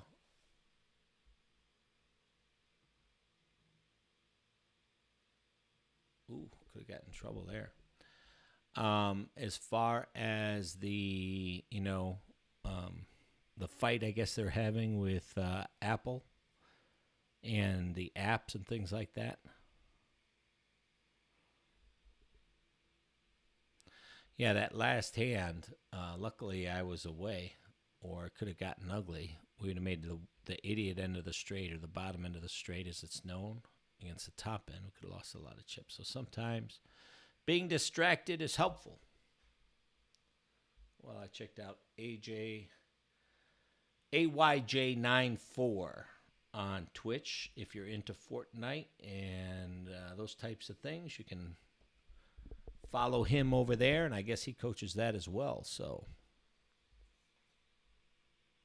there you go there.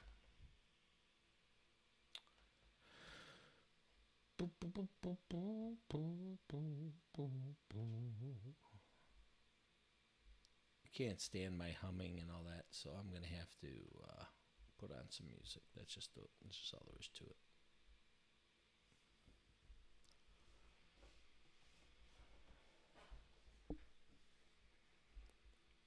We're going to start opening things up here, too, a little bit.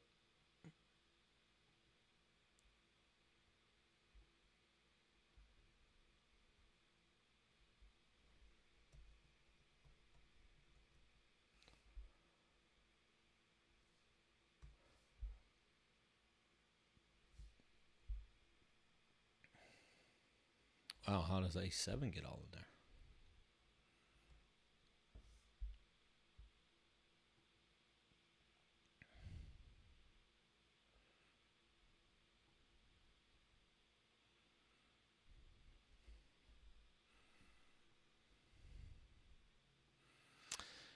So here we are.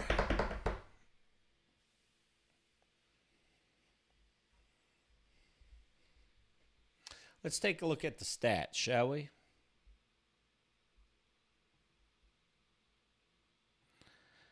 My target is, as far as hand frequency, is around 20 to 25% at this stage. Looks like we're coming in at 26. It's perfect.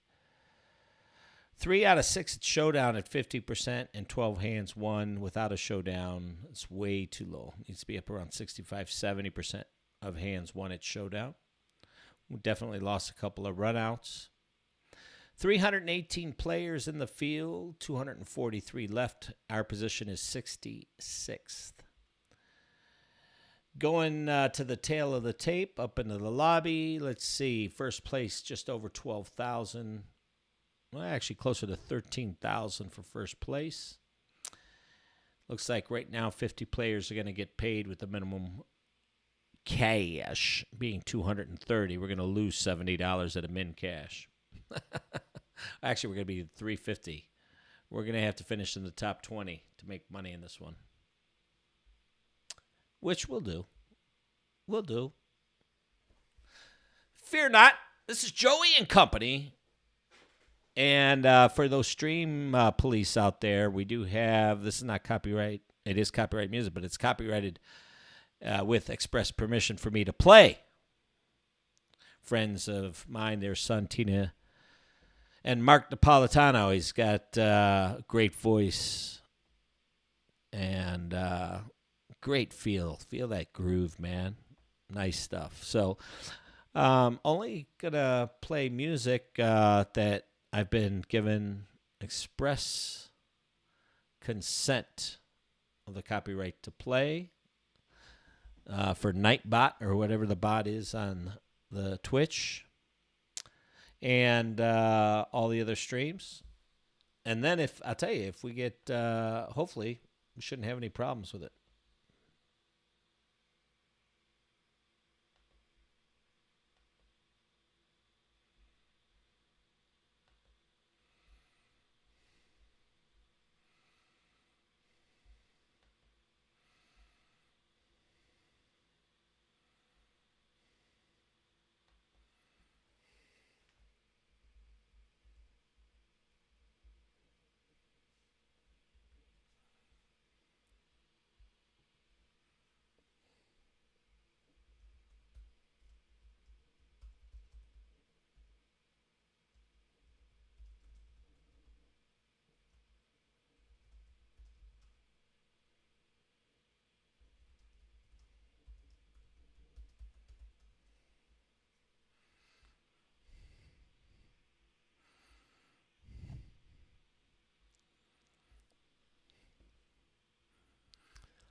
Ba-ba-ba.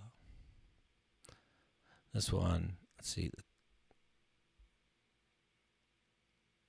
This is called The Devil in Me. Don't know why I was drawn to that title. Let Me Limp. 11,000. We're gonna keep watch of your table, buddy. How about that? Until we meet. Uh-oh. We're having a little bit of technical difficulty here. There we go. Wasn't letting me fold.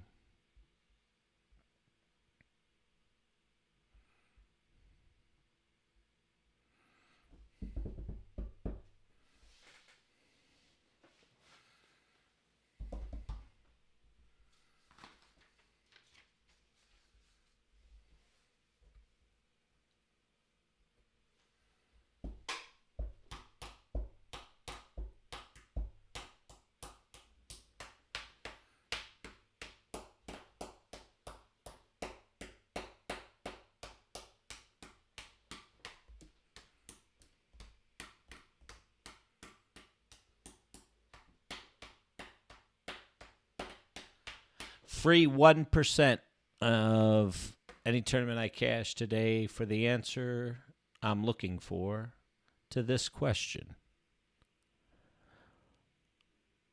What's the worst hand in poker?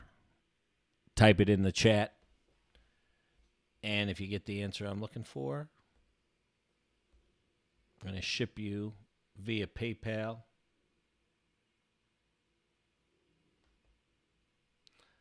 So it looks like Facebook is having trouble playing the video. I think that's a nice way of, is that a nice way of saying they've stopped it? I don't know. Hey, there you go. I got the correct answer. I got the answer I was looking for. But it was over on Facebook, which is fine. You just got to hope that I see it. And I do. There they are. Christina and Mark Sebesta have answered the answer correctly. Don't worry, there's going to be more quizzes. Oh, for those of you that are over on the Twitch feed that can't read that answer, the worst hand in poker is not 7 deuce. It's second best. And the reason second best is the worst hand in poker is because it's the hand that loses the most chips without winning the pot. Whereas 7 deuce, you're just going to fold a lot of time, right? Come on, you turkey. Let's go. But you get a second best hand, king, queen, king, jack, right? And all of a sudden, boom.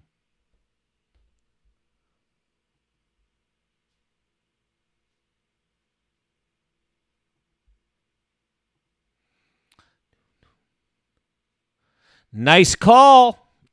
Never bluff the calling station, Kenna. I just violated a main principle that I coach all the time. Wow. Knew he didn't have the king. Normally would be the great bluff, right? He can't beat a flush. He can't beat a full house. Called with ace high. But the mistake is not his. It's mine. Right strategy against the wrong player. Horrible. Absolutely horrible. Never try to bluff a calling station. Never bluff the sheriff. Kenna. As much as we teach, we learn.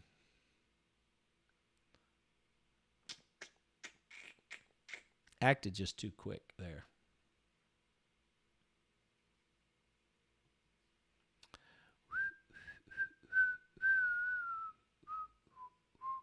Hopefully against 10s here. 10s or 9s, yeah.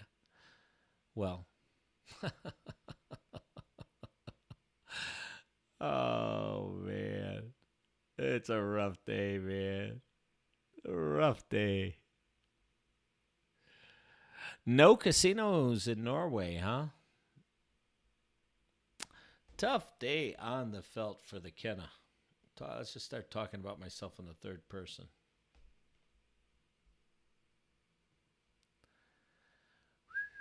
I figured I was in a coin flip situation there, and nothing wrong with taking flips. Um,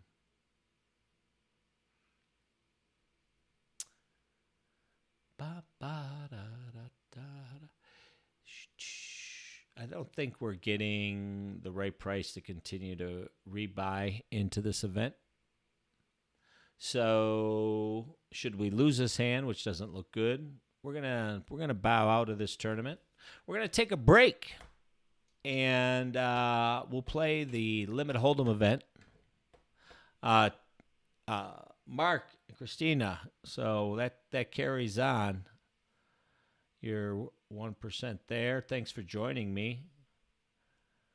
But I am going to be out of this tournament. We're going to take a break for about 10, 15 minutes. No, I don't want a hand history of that bullshit. I'm going to come over to just chatting. We got barbecued. It's that simple. We got barbecued. We did not play well, but did not run well. So 3 things in poker: you want to play well, you want to run well, you want to be well, you want to do well. Play well, run well, do well. And those things got to line up if you want to do well in poker. And today didn't play particularly well. We certainly didn't run well, and we didn't do well. So we'll try and change that around. We'll take a break for about 10 minutes. At the top of the hour, we have the $215 Limit Hold'em event. So maybe just changing the atmosphere a little bit, changing the game. I think that's going to be a lot of fun. I'm really looking forward to that. So we'll play that. Come back and join me. We may join in another No Limit event as well. Really appreciated the comments, the questions, and yeah. We'll see you. I'm going to put on a little music from my son's band, 1 to 10. Thank you, Joey and company, for entertaining us there. Let me just see some 1 to 10 here. No, not that song. That's our lead-in song.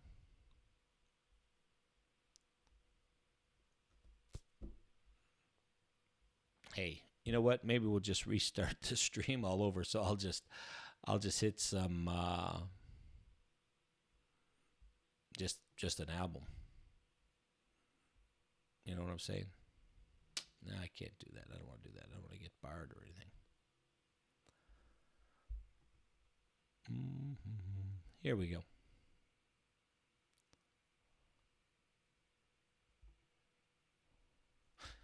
This is 1 to 10. We'll be back at the top of the hour in 15 minutes. Thanks for joining me, everyone. Really do appreciate you being here.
All right.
And we're back.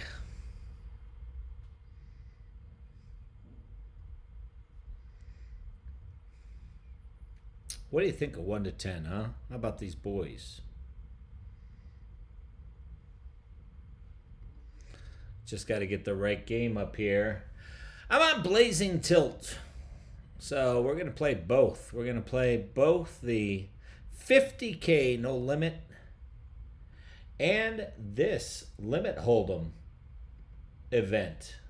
So looking forward to playing both of them. Brian in the house.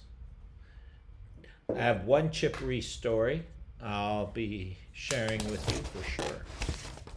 So right now we are playing we're back at it. We started fresh, went outside, got some fresh air, grabbed a Corona, not a virus but a beer, and relaxed and ready to go for round 2 here. We're going to play the 215 Racket Up 50K Guarantee Reentry and the Limit Hold'em 15K Guarantee. You don't see Limit Hold'em anymore. I'm so glad they have this. This is awesome. Let's look at how many people are even in this tournament. 23. 23 people. Certainly there's going to be more that registered. But that's funny. It used to be the flip side, you know? It really did. It used to be the flip side.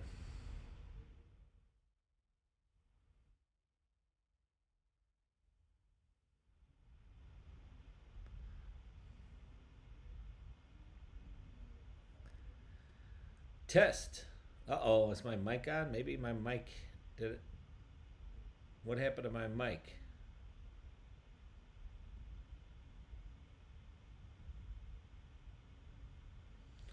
Let's try that test. Okay, there we go. So I guess I was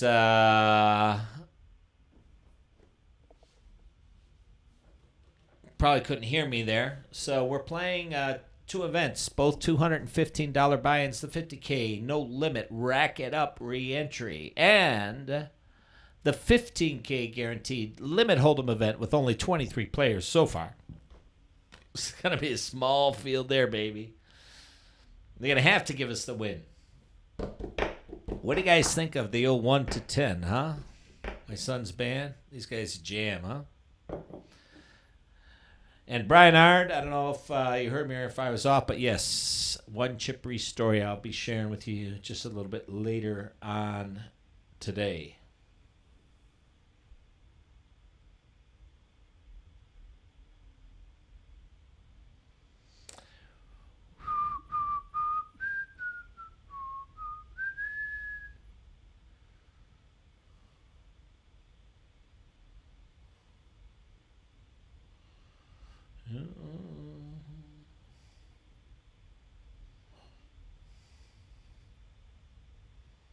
Try to get it heads up here.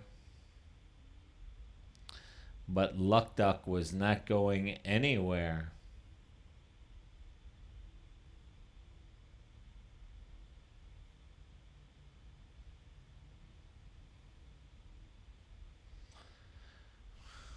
Limit Hold'em, it's just called Fire Away, baby.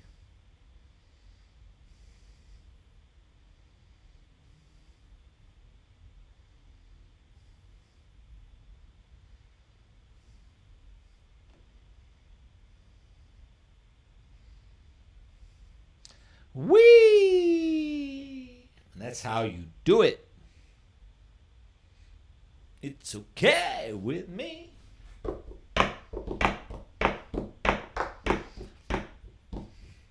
Excited. I don't have the greatest rhythm, but excited to play the Limit Hold'em, man. This is like a trip back in time. I guess I got to move my. I keep forgetting to do this. Got to move there so it's much easier. Move here, same thing here.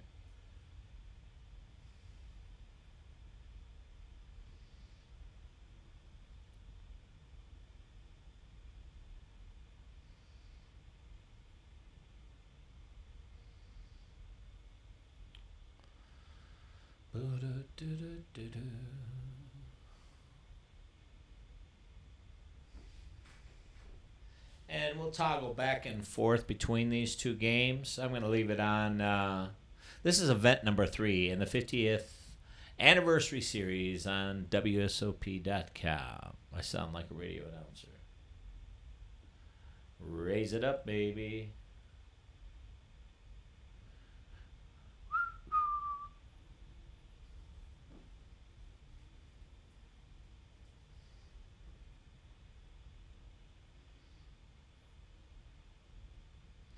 You guys never get to see Limit Hold'em, huh?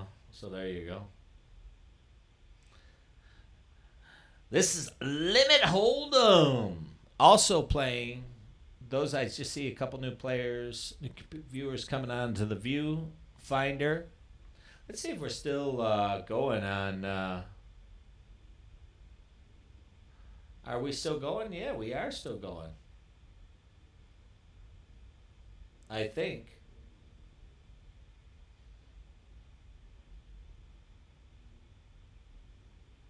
Over on Facebook, so that's cool.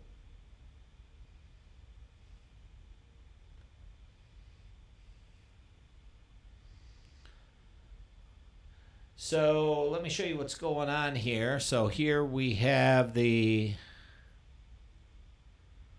Limit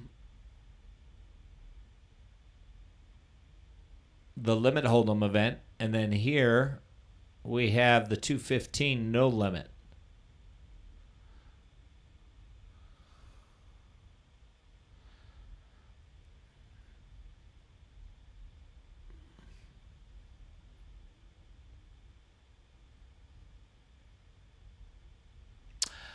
Brian asks, what are your thoughts on the pros and cons of late registration? First of all, good question, Brian. Some people only see one side of something. They don't see the two sides. There's pros and cons to almost everything, right? The pros of late registration is you reduce the amount of money if you wait to just register right before the break and you do your double rebuys and your add-on all at once. You notice, so I had 6 rebuys. I didn't even make to the add-on period. So you decrease the amount of buy-ins, variance, things like that. In that sense, you decrease the variance, but you increase the variance as far as number of blinds and strategy, and So another pro is less time. Your time is money, so you're not spending as much time. Don't have to deal with a lot of the swings that come in the early part of the tournament. So those are all kind of pros towards late reg. The cons are that theoretically, poker tournament crowns a champion, and the better players tend to survive. And so as you go farther and farther in the tournament, the field keeps getting condensed with better and better players, and the weaker and weaker players go out, and so the margins become smaller. between you and your opponents, right? The margin between the good player and the bad player, the more mistakes a player makes, that's how you profit in poker, off others' mistakes. So the biggest con is you're coming in later into a tougher field with less maneuverability because of your number of big blinds. Whereas when you start a tournament, it's 200, 300 bigs deep. You're competing against a lot of weaker players, or some of those weaker players that are still in the field, the producers of the tournament. That's how you chip gather and you get ready to play. Against your tougher opponents, and hopefully build up somewhat of an advantage. So, when you're there and you do well early on, you can build a significant chip advantage. Whereas when you come in late, maybe you're down to already 40 bigs, 30 bigs, and you have to just play that strategy. You don't get to play a real big exploitive strategy, deep stack strategy.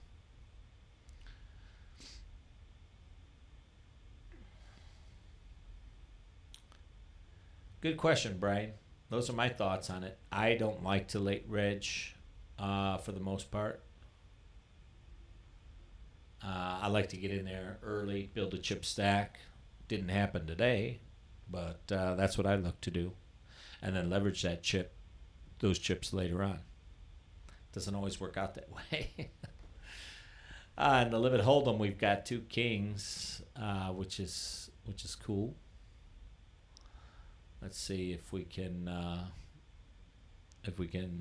move that over.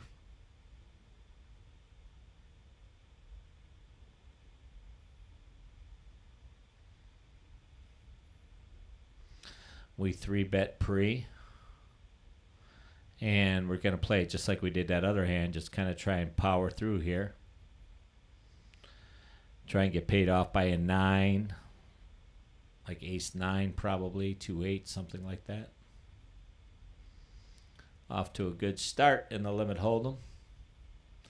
So in limit hold'em, one of the differences is you're trying to win pots, and whereas in no limit we're going for stacks, right? So your decisions at each point, especially late in limit hold'em, mean so much. So it's really cool they offer this tournament. I really like it. Oh, you played Limit 2, huh, Brian, back in the day? That's very cool. Wonder if I expand that. There you go. So the one that's up here, I'll have to expand. That's a better view, eh?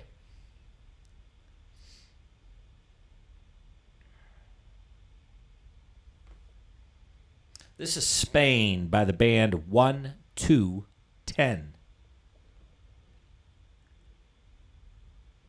Give them your support if you could. Go over to iTunes. Look them up, 1-2-10, or Spotify. Maybe you have one of those services. And if you do, give them a follow.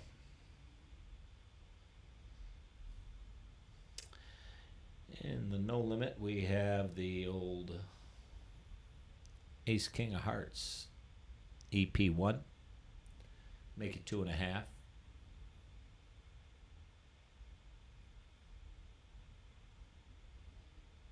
Bilbo buy-ins. I got called by Bilbo buy-ins. King 9 deuce. We flop top pair. 1400 pot. We're going to lead for 600 if check 2, which we are.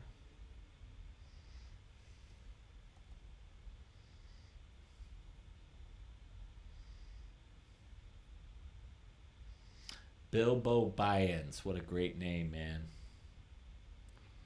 I love the creativity of people, I tell you.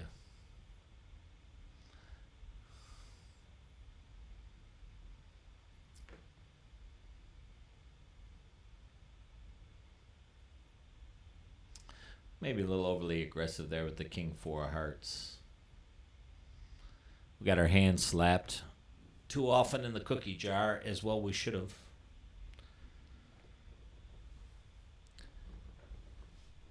Chip Reese. Great player. Two stories of Chip Reese. One's not really a story, just an aside.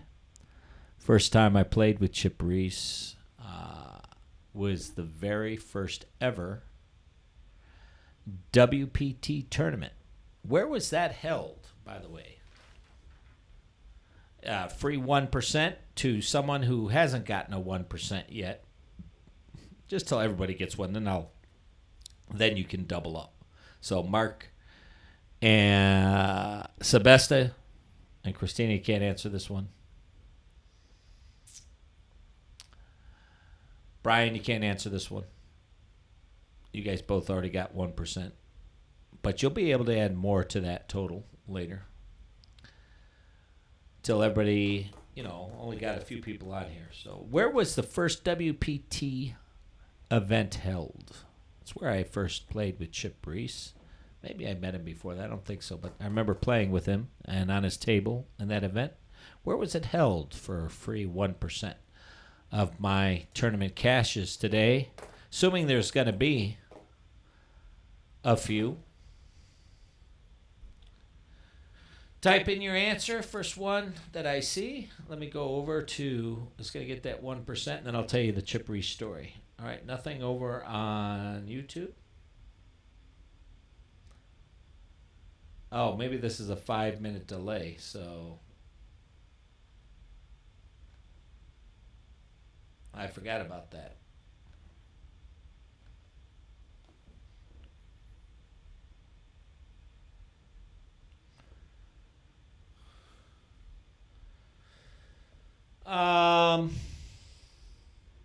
All right, so anyway, we're playing the 10K first ever WPT event.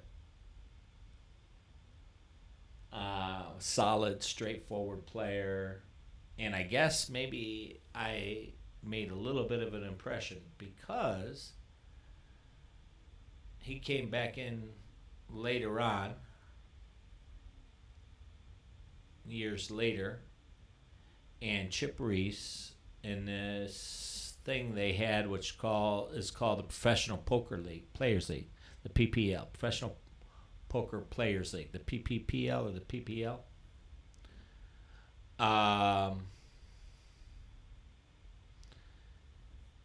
He probably should have called the 60 there with my ace 4. I saved it. Well, they were drafting players, and everybody, there was 10 different teams. Really big event. I was really hoping this one would go. And we had the shirts, just like the basketball players and stuff like that. And each team had a captain and a co-captain. And this team was Ellie Lesra and Chip Reese. And forget who the first player they selected. Each team had 6 players, but I was the second player drafted on the Chip Reese and Elliot Lesra team. And I thought that was that was great. I mean, that was awesome to be selected, and they call out your name, and you go up on stage and stuff. So that's my Chip Reese story.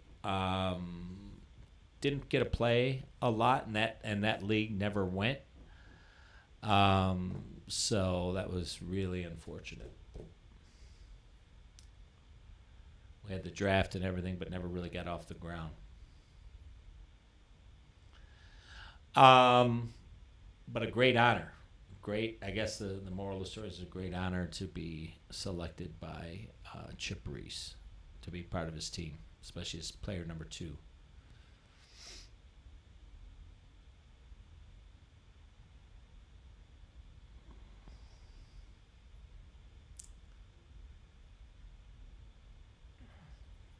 If you guys would prefer to watch the No Limit event, let me know in the chat. And I'll be glad to flip that one out. I'll flip them back and forth anyway, but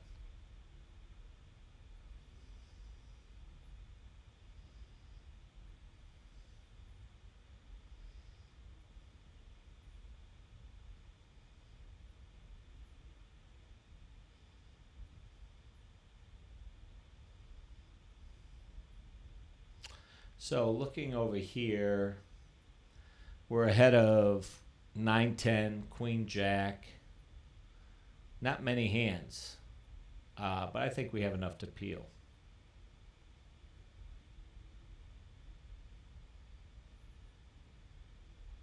We had 2 overs. Wasn't horrible.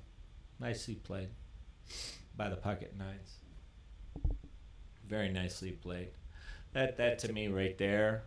Oh, this is in the no limit. You guys aren't seeing this. They played a very nice hand. King Queen, 2 nines versus my King Queen of Hearts. Very well played. He controlled the pot and everything. I'm going to give this guy the shark. Very nice hand. Very well played.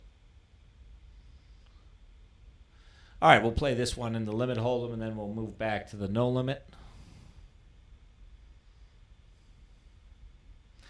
We're going to be looking to 2 or 3 bet this and limit hold'em. That's a pretty good hand right here, baby. With position, very important to maximize and thin fields and stuff like that in this game. Boom. Expect a raise from Sister D-Leave. A raise or a fold. Ooh, just a call, really. That's shocking.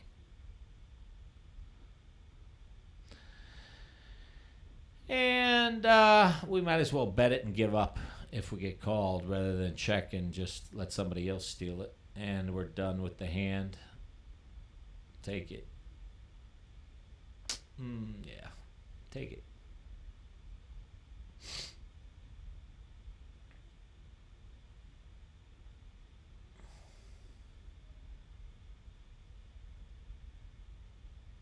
Quite a different game limit hold'em is.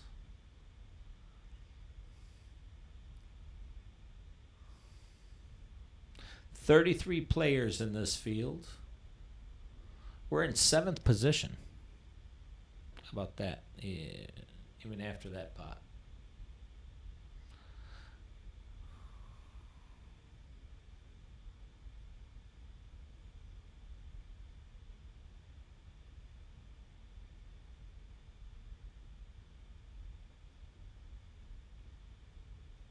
This is the no limit event we're playing.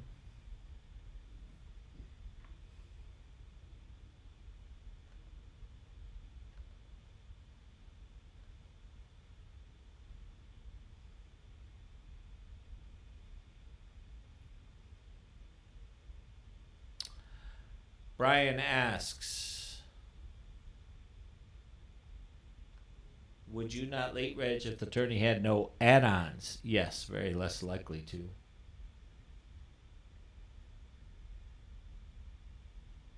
Don't see really advantage to without add-ons or being in a, you know, I guess when we talk about late reg, you talk about what point of the tournament you're going to late reg to, right? You know, if I can come in with at least 60 bigs, that's fine if I want to late reg. But if it gets less than 50, you know, maybe late at night I'm sitting in bed and there's a $20 or $10 or something. I just want to goof around. Maybe I do that, you know.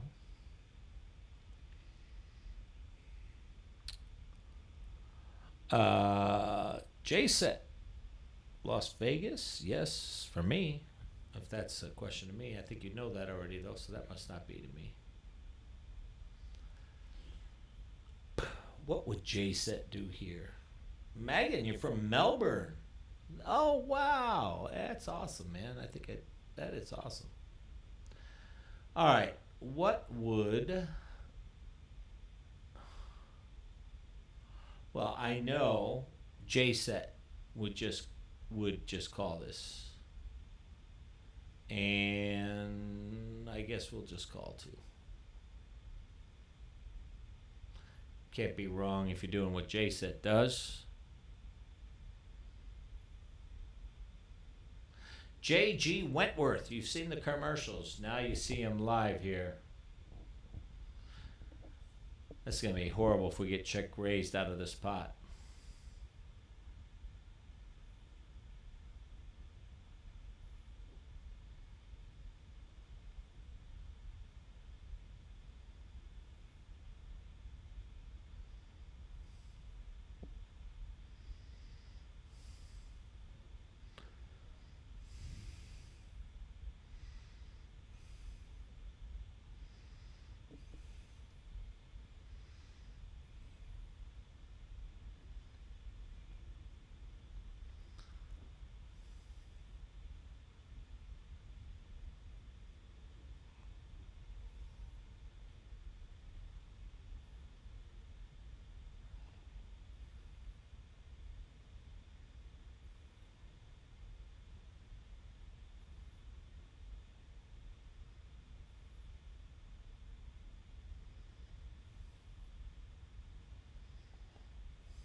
Got to remember the end of the gun is the new old steel position.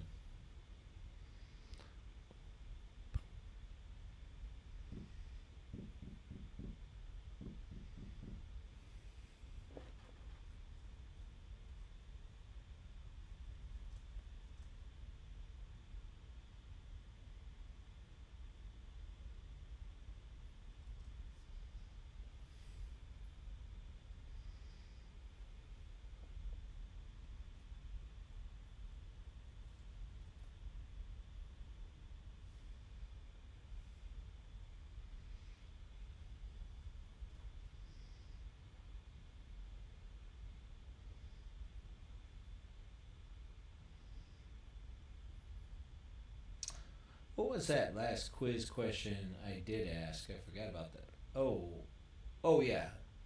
Where was the? I gotta see if anybody answered that. Let me check the platforms.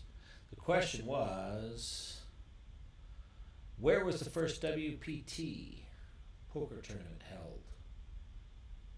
That was the question. For a free 1%.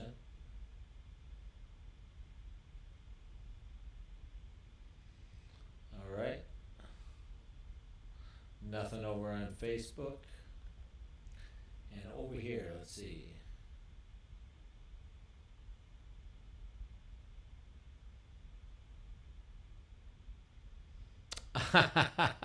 I need more specific, J Set. Yes, Las Vegas is true.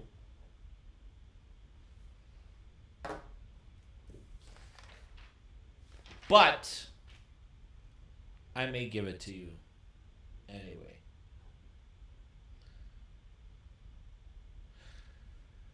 Good luck in the 50K, J Set. It's James, right? I believe he said that. James. J Set. You have 3 J's in your name. That's why they call you the set of J's, the J Set. Still from Norway, I got you. Oh, you did answer the question? Melbourne. No. The first WPT. I got you. I got you, buddy. I'm still from Norway.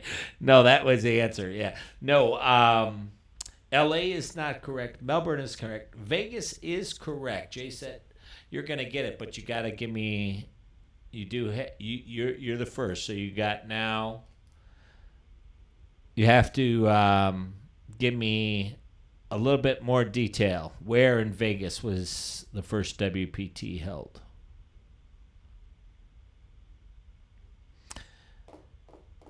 You'll be the first one to be able to. No, I don't have a scene, J Set, to show both games. How do I do that? I guess I got to create that. I got to have my guy do that. I'm going to write a note. Thanks. Create a scene for both games. Seems simple enough, right? So I hired this guy from Pakistan to develop these scenes and the software and the graphics or whatever. Or not the software, whatever it is. I don't know. What'd you guys do? You and Poker Gal 13. Good luck in that 50K, J-Set. I'll go check in on you later. Maybe bring your table up. Show it for a little bit. Commentate on it.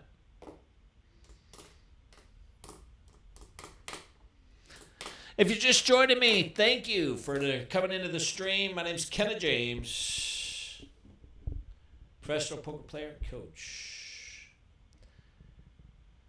We are playing. We're gonna see we're reaching now. This is outside our under the gun raising range, but as we started with 10,000, we're going down. We're going the wrong way. So we're going to open up a little bit, not go into a shell. Because we still have, we're well over 60 bigs. I just think this is a little weak from this position, but it's all right.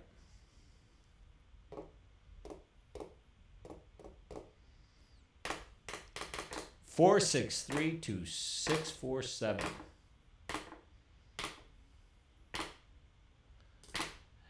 The truth looks too shady to check, so we'll just lead in. Hope he's got a weak ace, something like ace 10, king queen king jack. This is where we're targeting these type hands. Ace 10, ace 9, heart draws. Hopefully we get raised here, so we can just stuff it.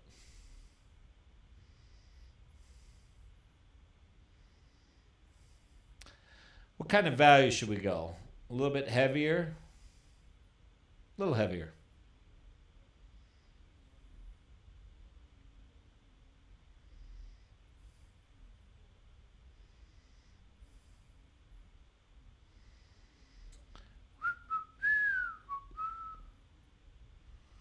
I think that's going to get it done. The old Swiss medical emergency side, just not going to come. Too much for you. Too much for you. See you. We haven't played a hand over in the limit, so we're still the same. Chip stack 8,000 over there. We're back on top of the starting stack over here. Let me just see real quick here what the sitch is here. I mean, you can re-enter, but only if you lose all your chips. Late registration for another 80 minutes on this. No add-on. Just straightforward poker. Do we defend here, guys? What would you do? Huh? How would you make that decision? Would you say, okay, it's 13-3, a little bit more than 4-1, 4.5-1.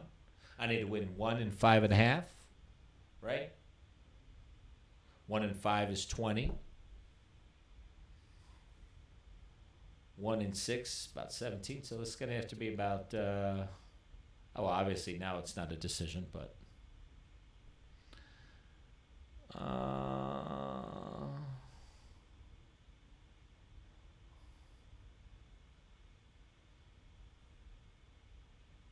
Playing a hand over in the limit.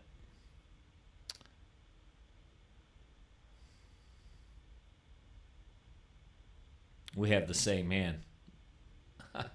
6, it's jack of clubs, 9 of spades over in the limit. Seems to play a lot better in limit than no limit. No limit, we play for stacks. Limit, you play for bets.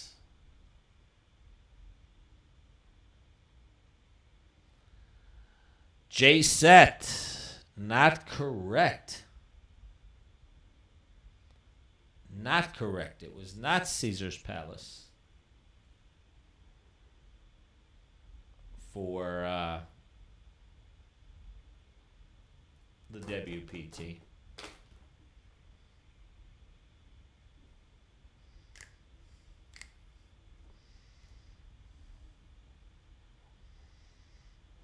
Still giving the J set the 1%. He did get the city. He was the one that was closest to it. You got it, buddy. 1% in the books. And now we got Brian at 1%. We got Jay set at 1%. And we got Christina and Mark Sebesta with the 1%. It'll have you two fight over that. Just giving away money as long as we can make it. And we can. We can, peeps. We can. Do do do do do do do do do do.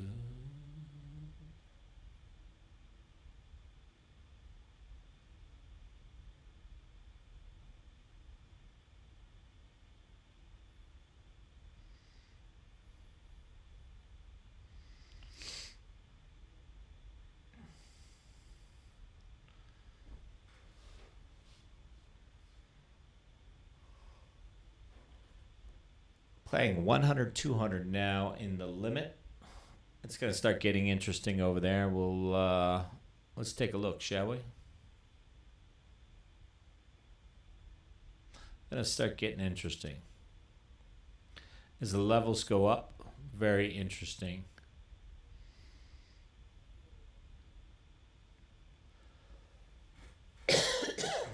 Patient game, very patient game, limit hold'em.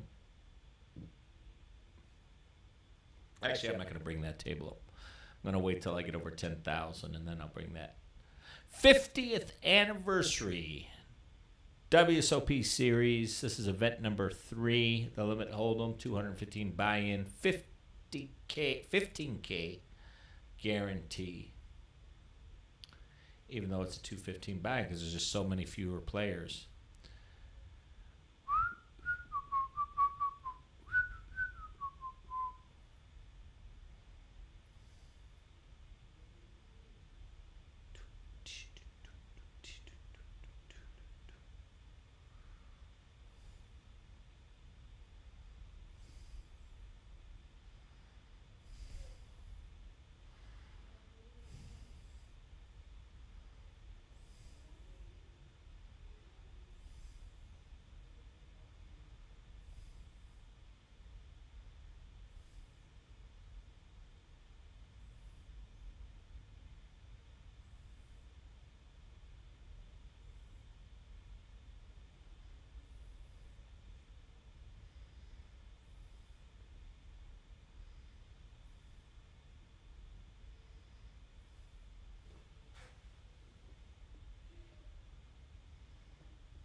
I'm not sure what that means, Jason. When you do 2 tables, you can do display capture. I'm not really sure what that means.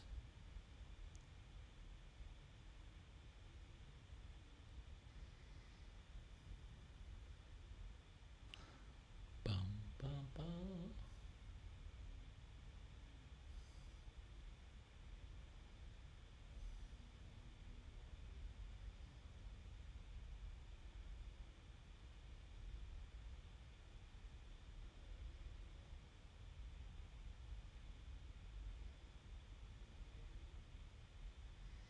Boy, we're really pressing it now, huh?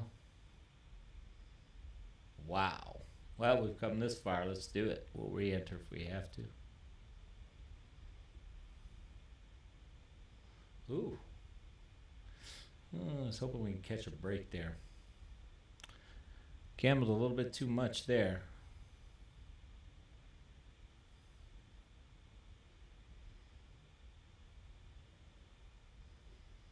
Must be getting tired.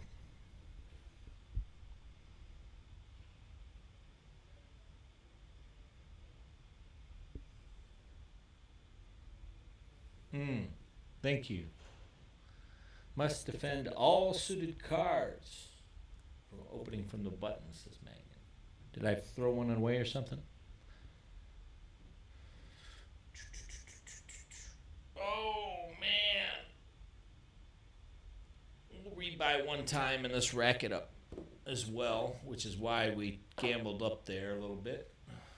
Quite a bit, matter of fact. Probably should have just folded to the 3-bet. Maybe not even raised with the 5-4 to begin with. And then if you're going to chase, you better get there.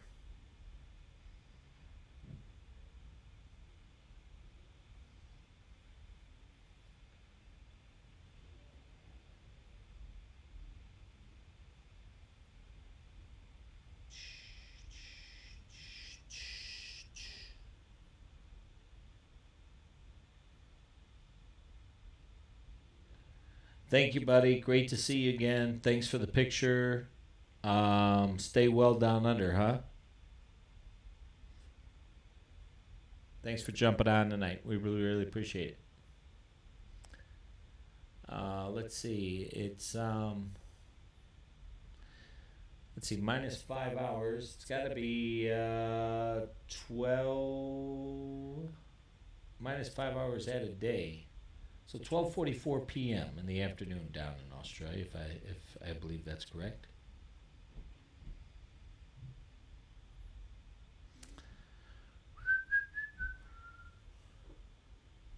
Panoramic is Tony Dunce. This hand is shrunk. Either this hand is shrunk or my head has gotten bigger. Not sure.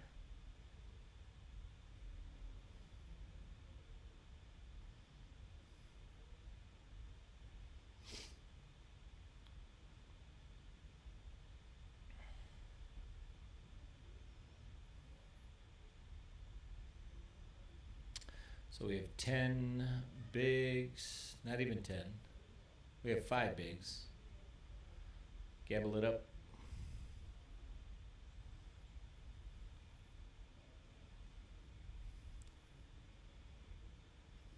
Yeah, look at this domination.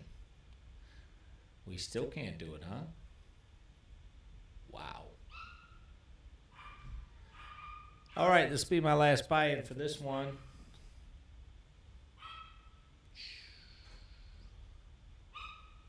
Rebuy.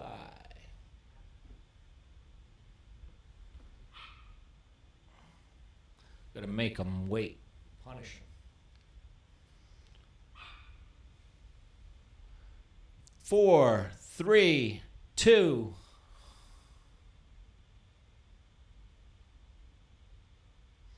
They wanted me. After they saw that chase, believe me, they wanted me.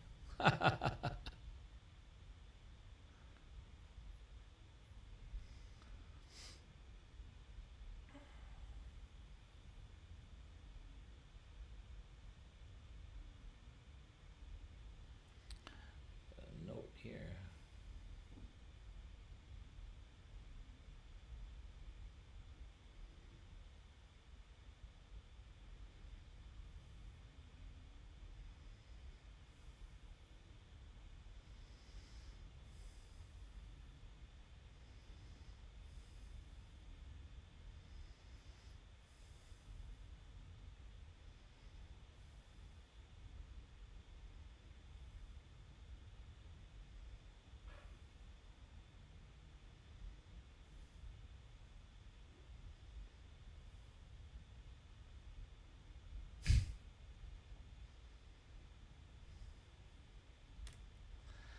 I just played a hand in the other tournament in the limit hold'em. So reflective of how today is going. I just feel like I'm getting my teeth kicked in. I 3-bet with jacks, and I got 4-bet by queen 6 on a 7 high flop, 7-4 deuce, all clubs. We check called down to the river only to find a river queen, and a king came too on the turn. Just power through. It was good all the way. I mean, jacks were good all the way to the river. Just horrible. Oops, wait. For some reason, I'm losing power here.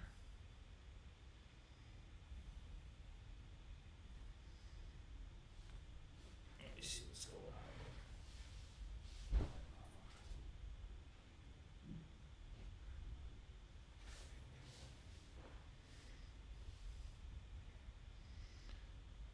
Why is this?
So Brian says, explain the difference between online and live play. Well, one you sit at home, the other you have to go out to a casino.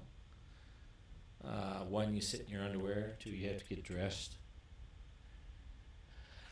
Three, you got to be insane to play online. You only have to be mildly crazy to play live.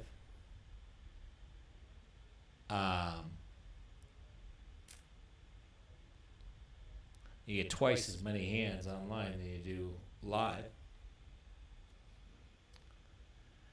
And totally different skill set, you know.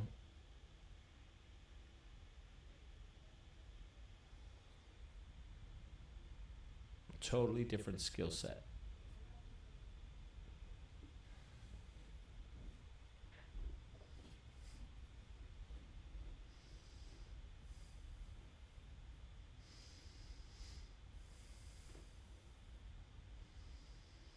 Reading people so much more important in live tournaments. Playing by the numbers so much more important online.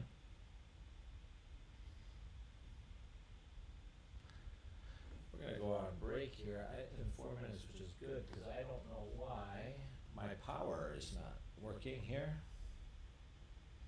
We'll figure that out on the break.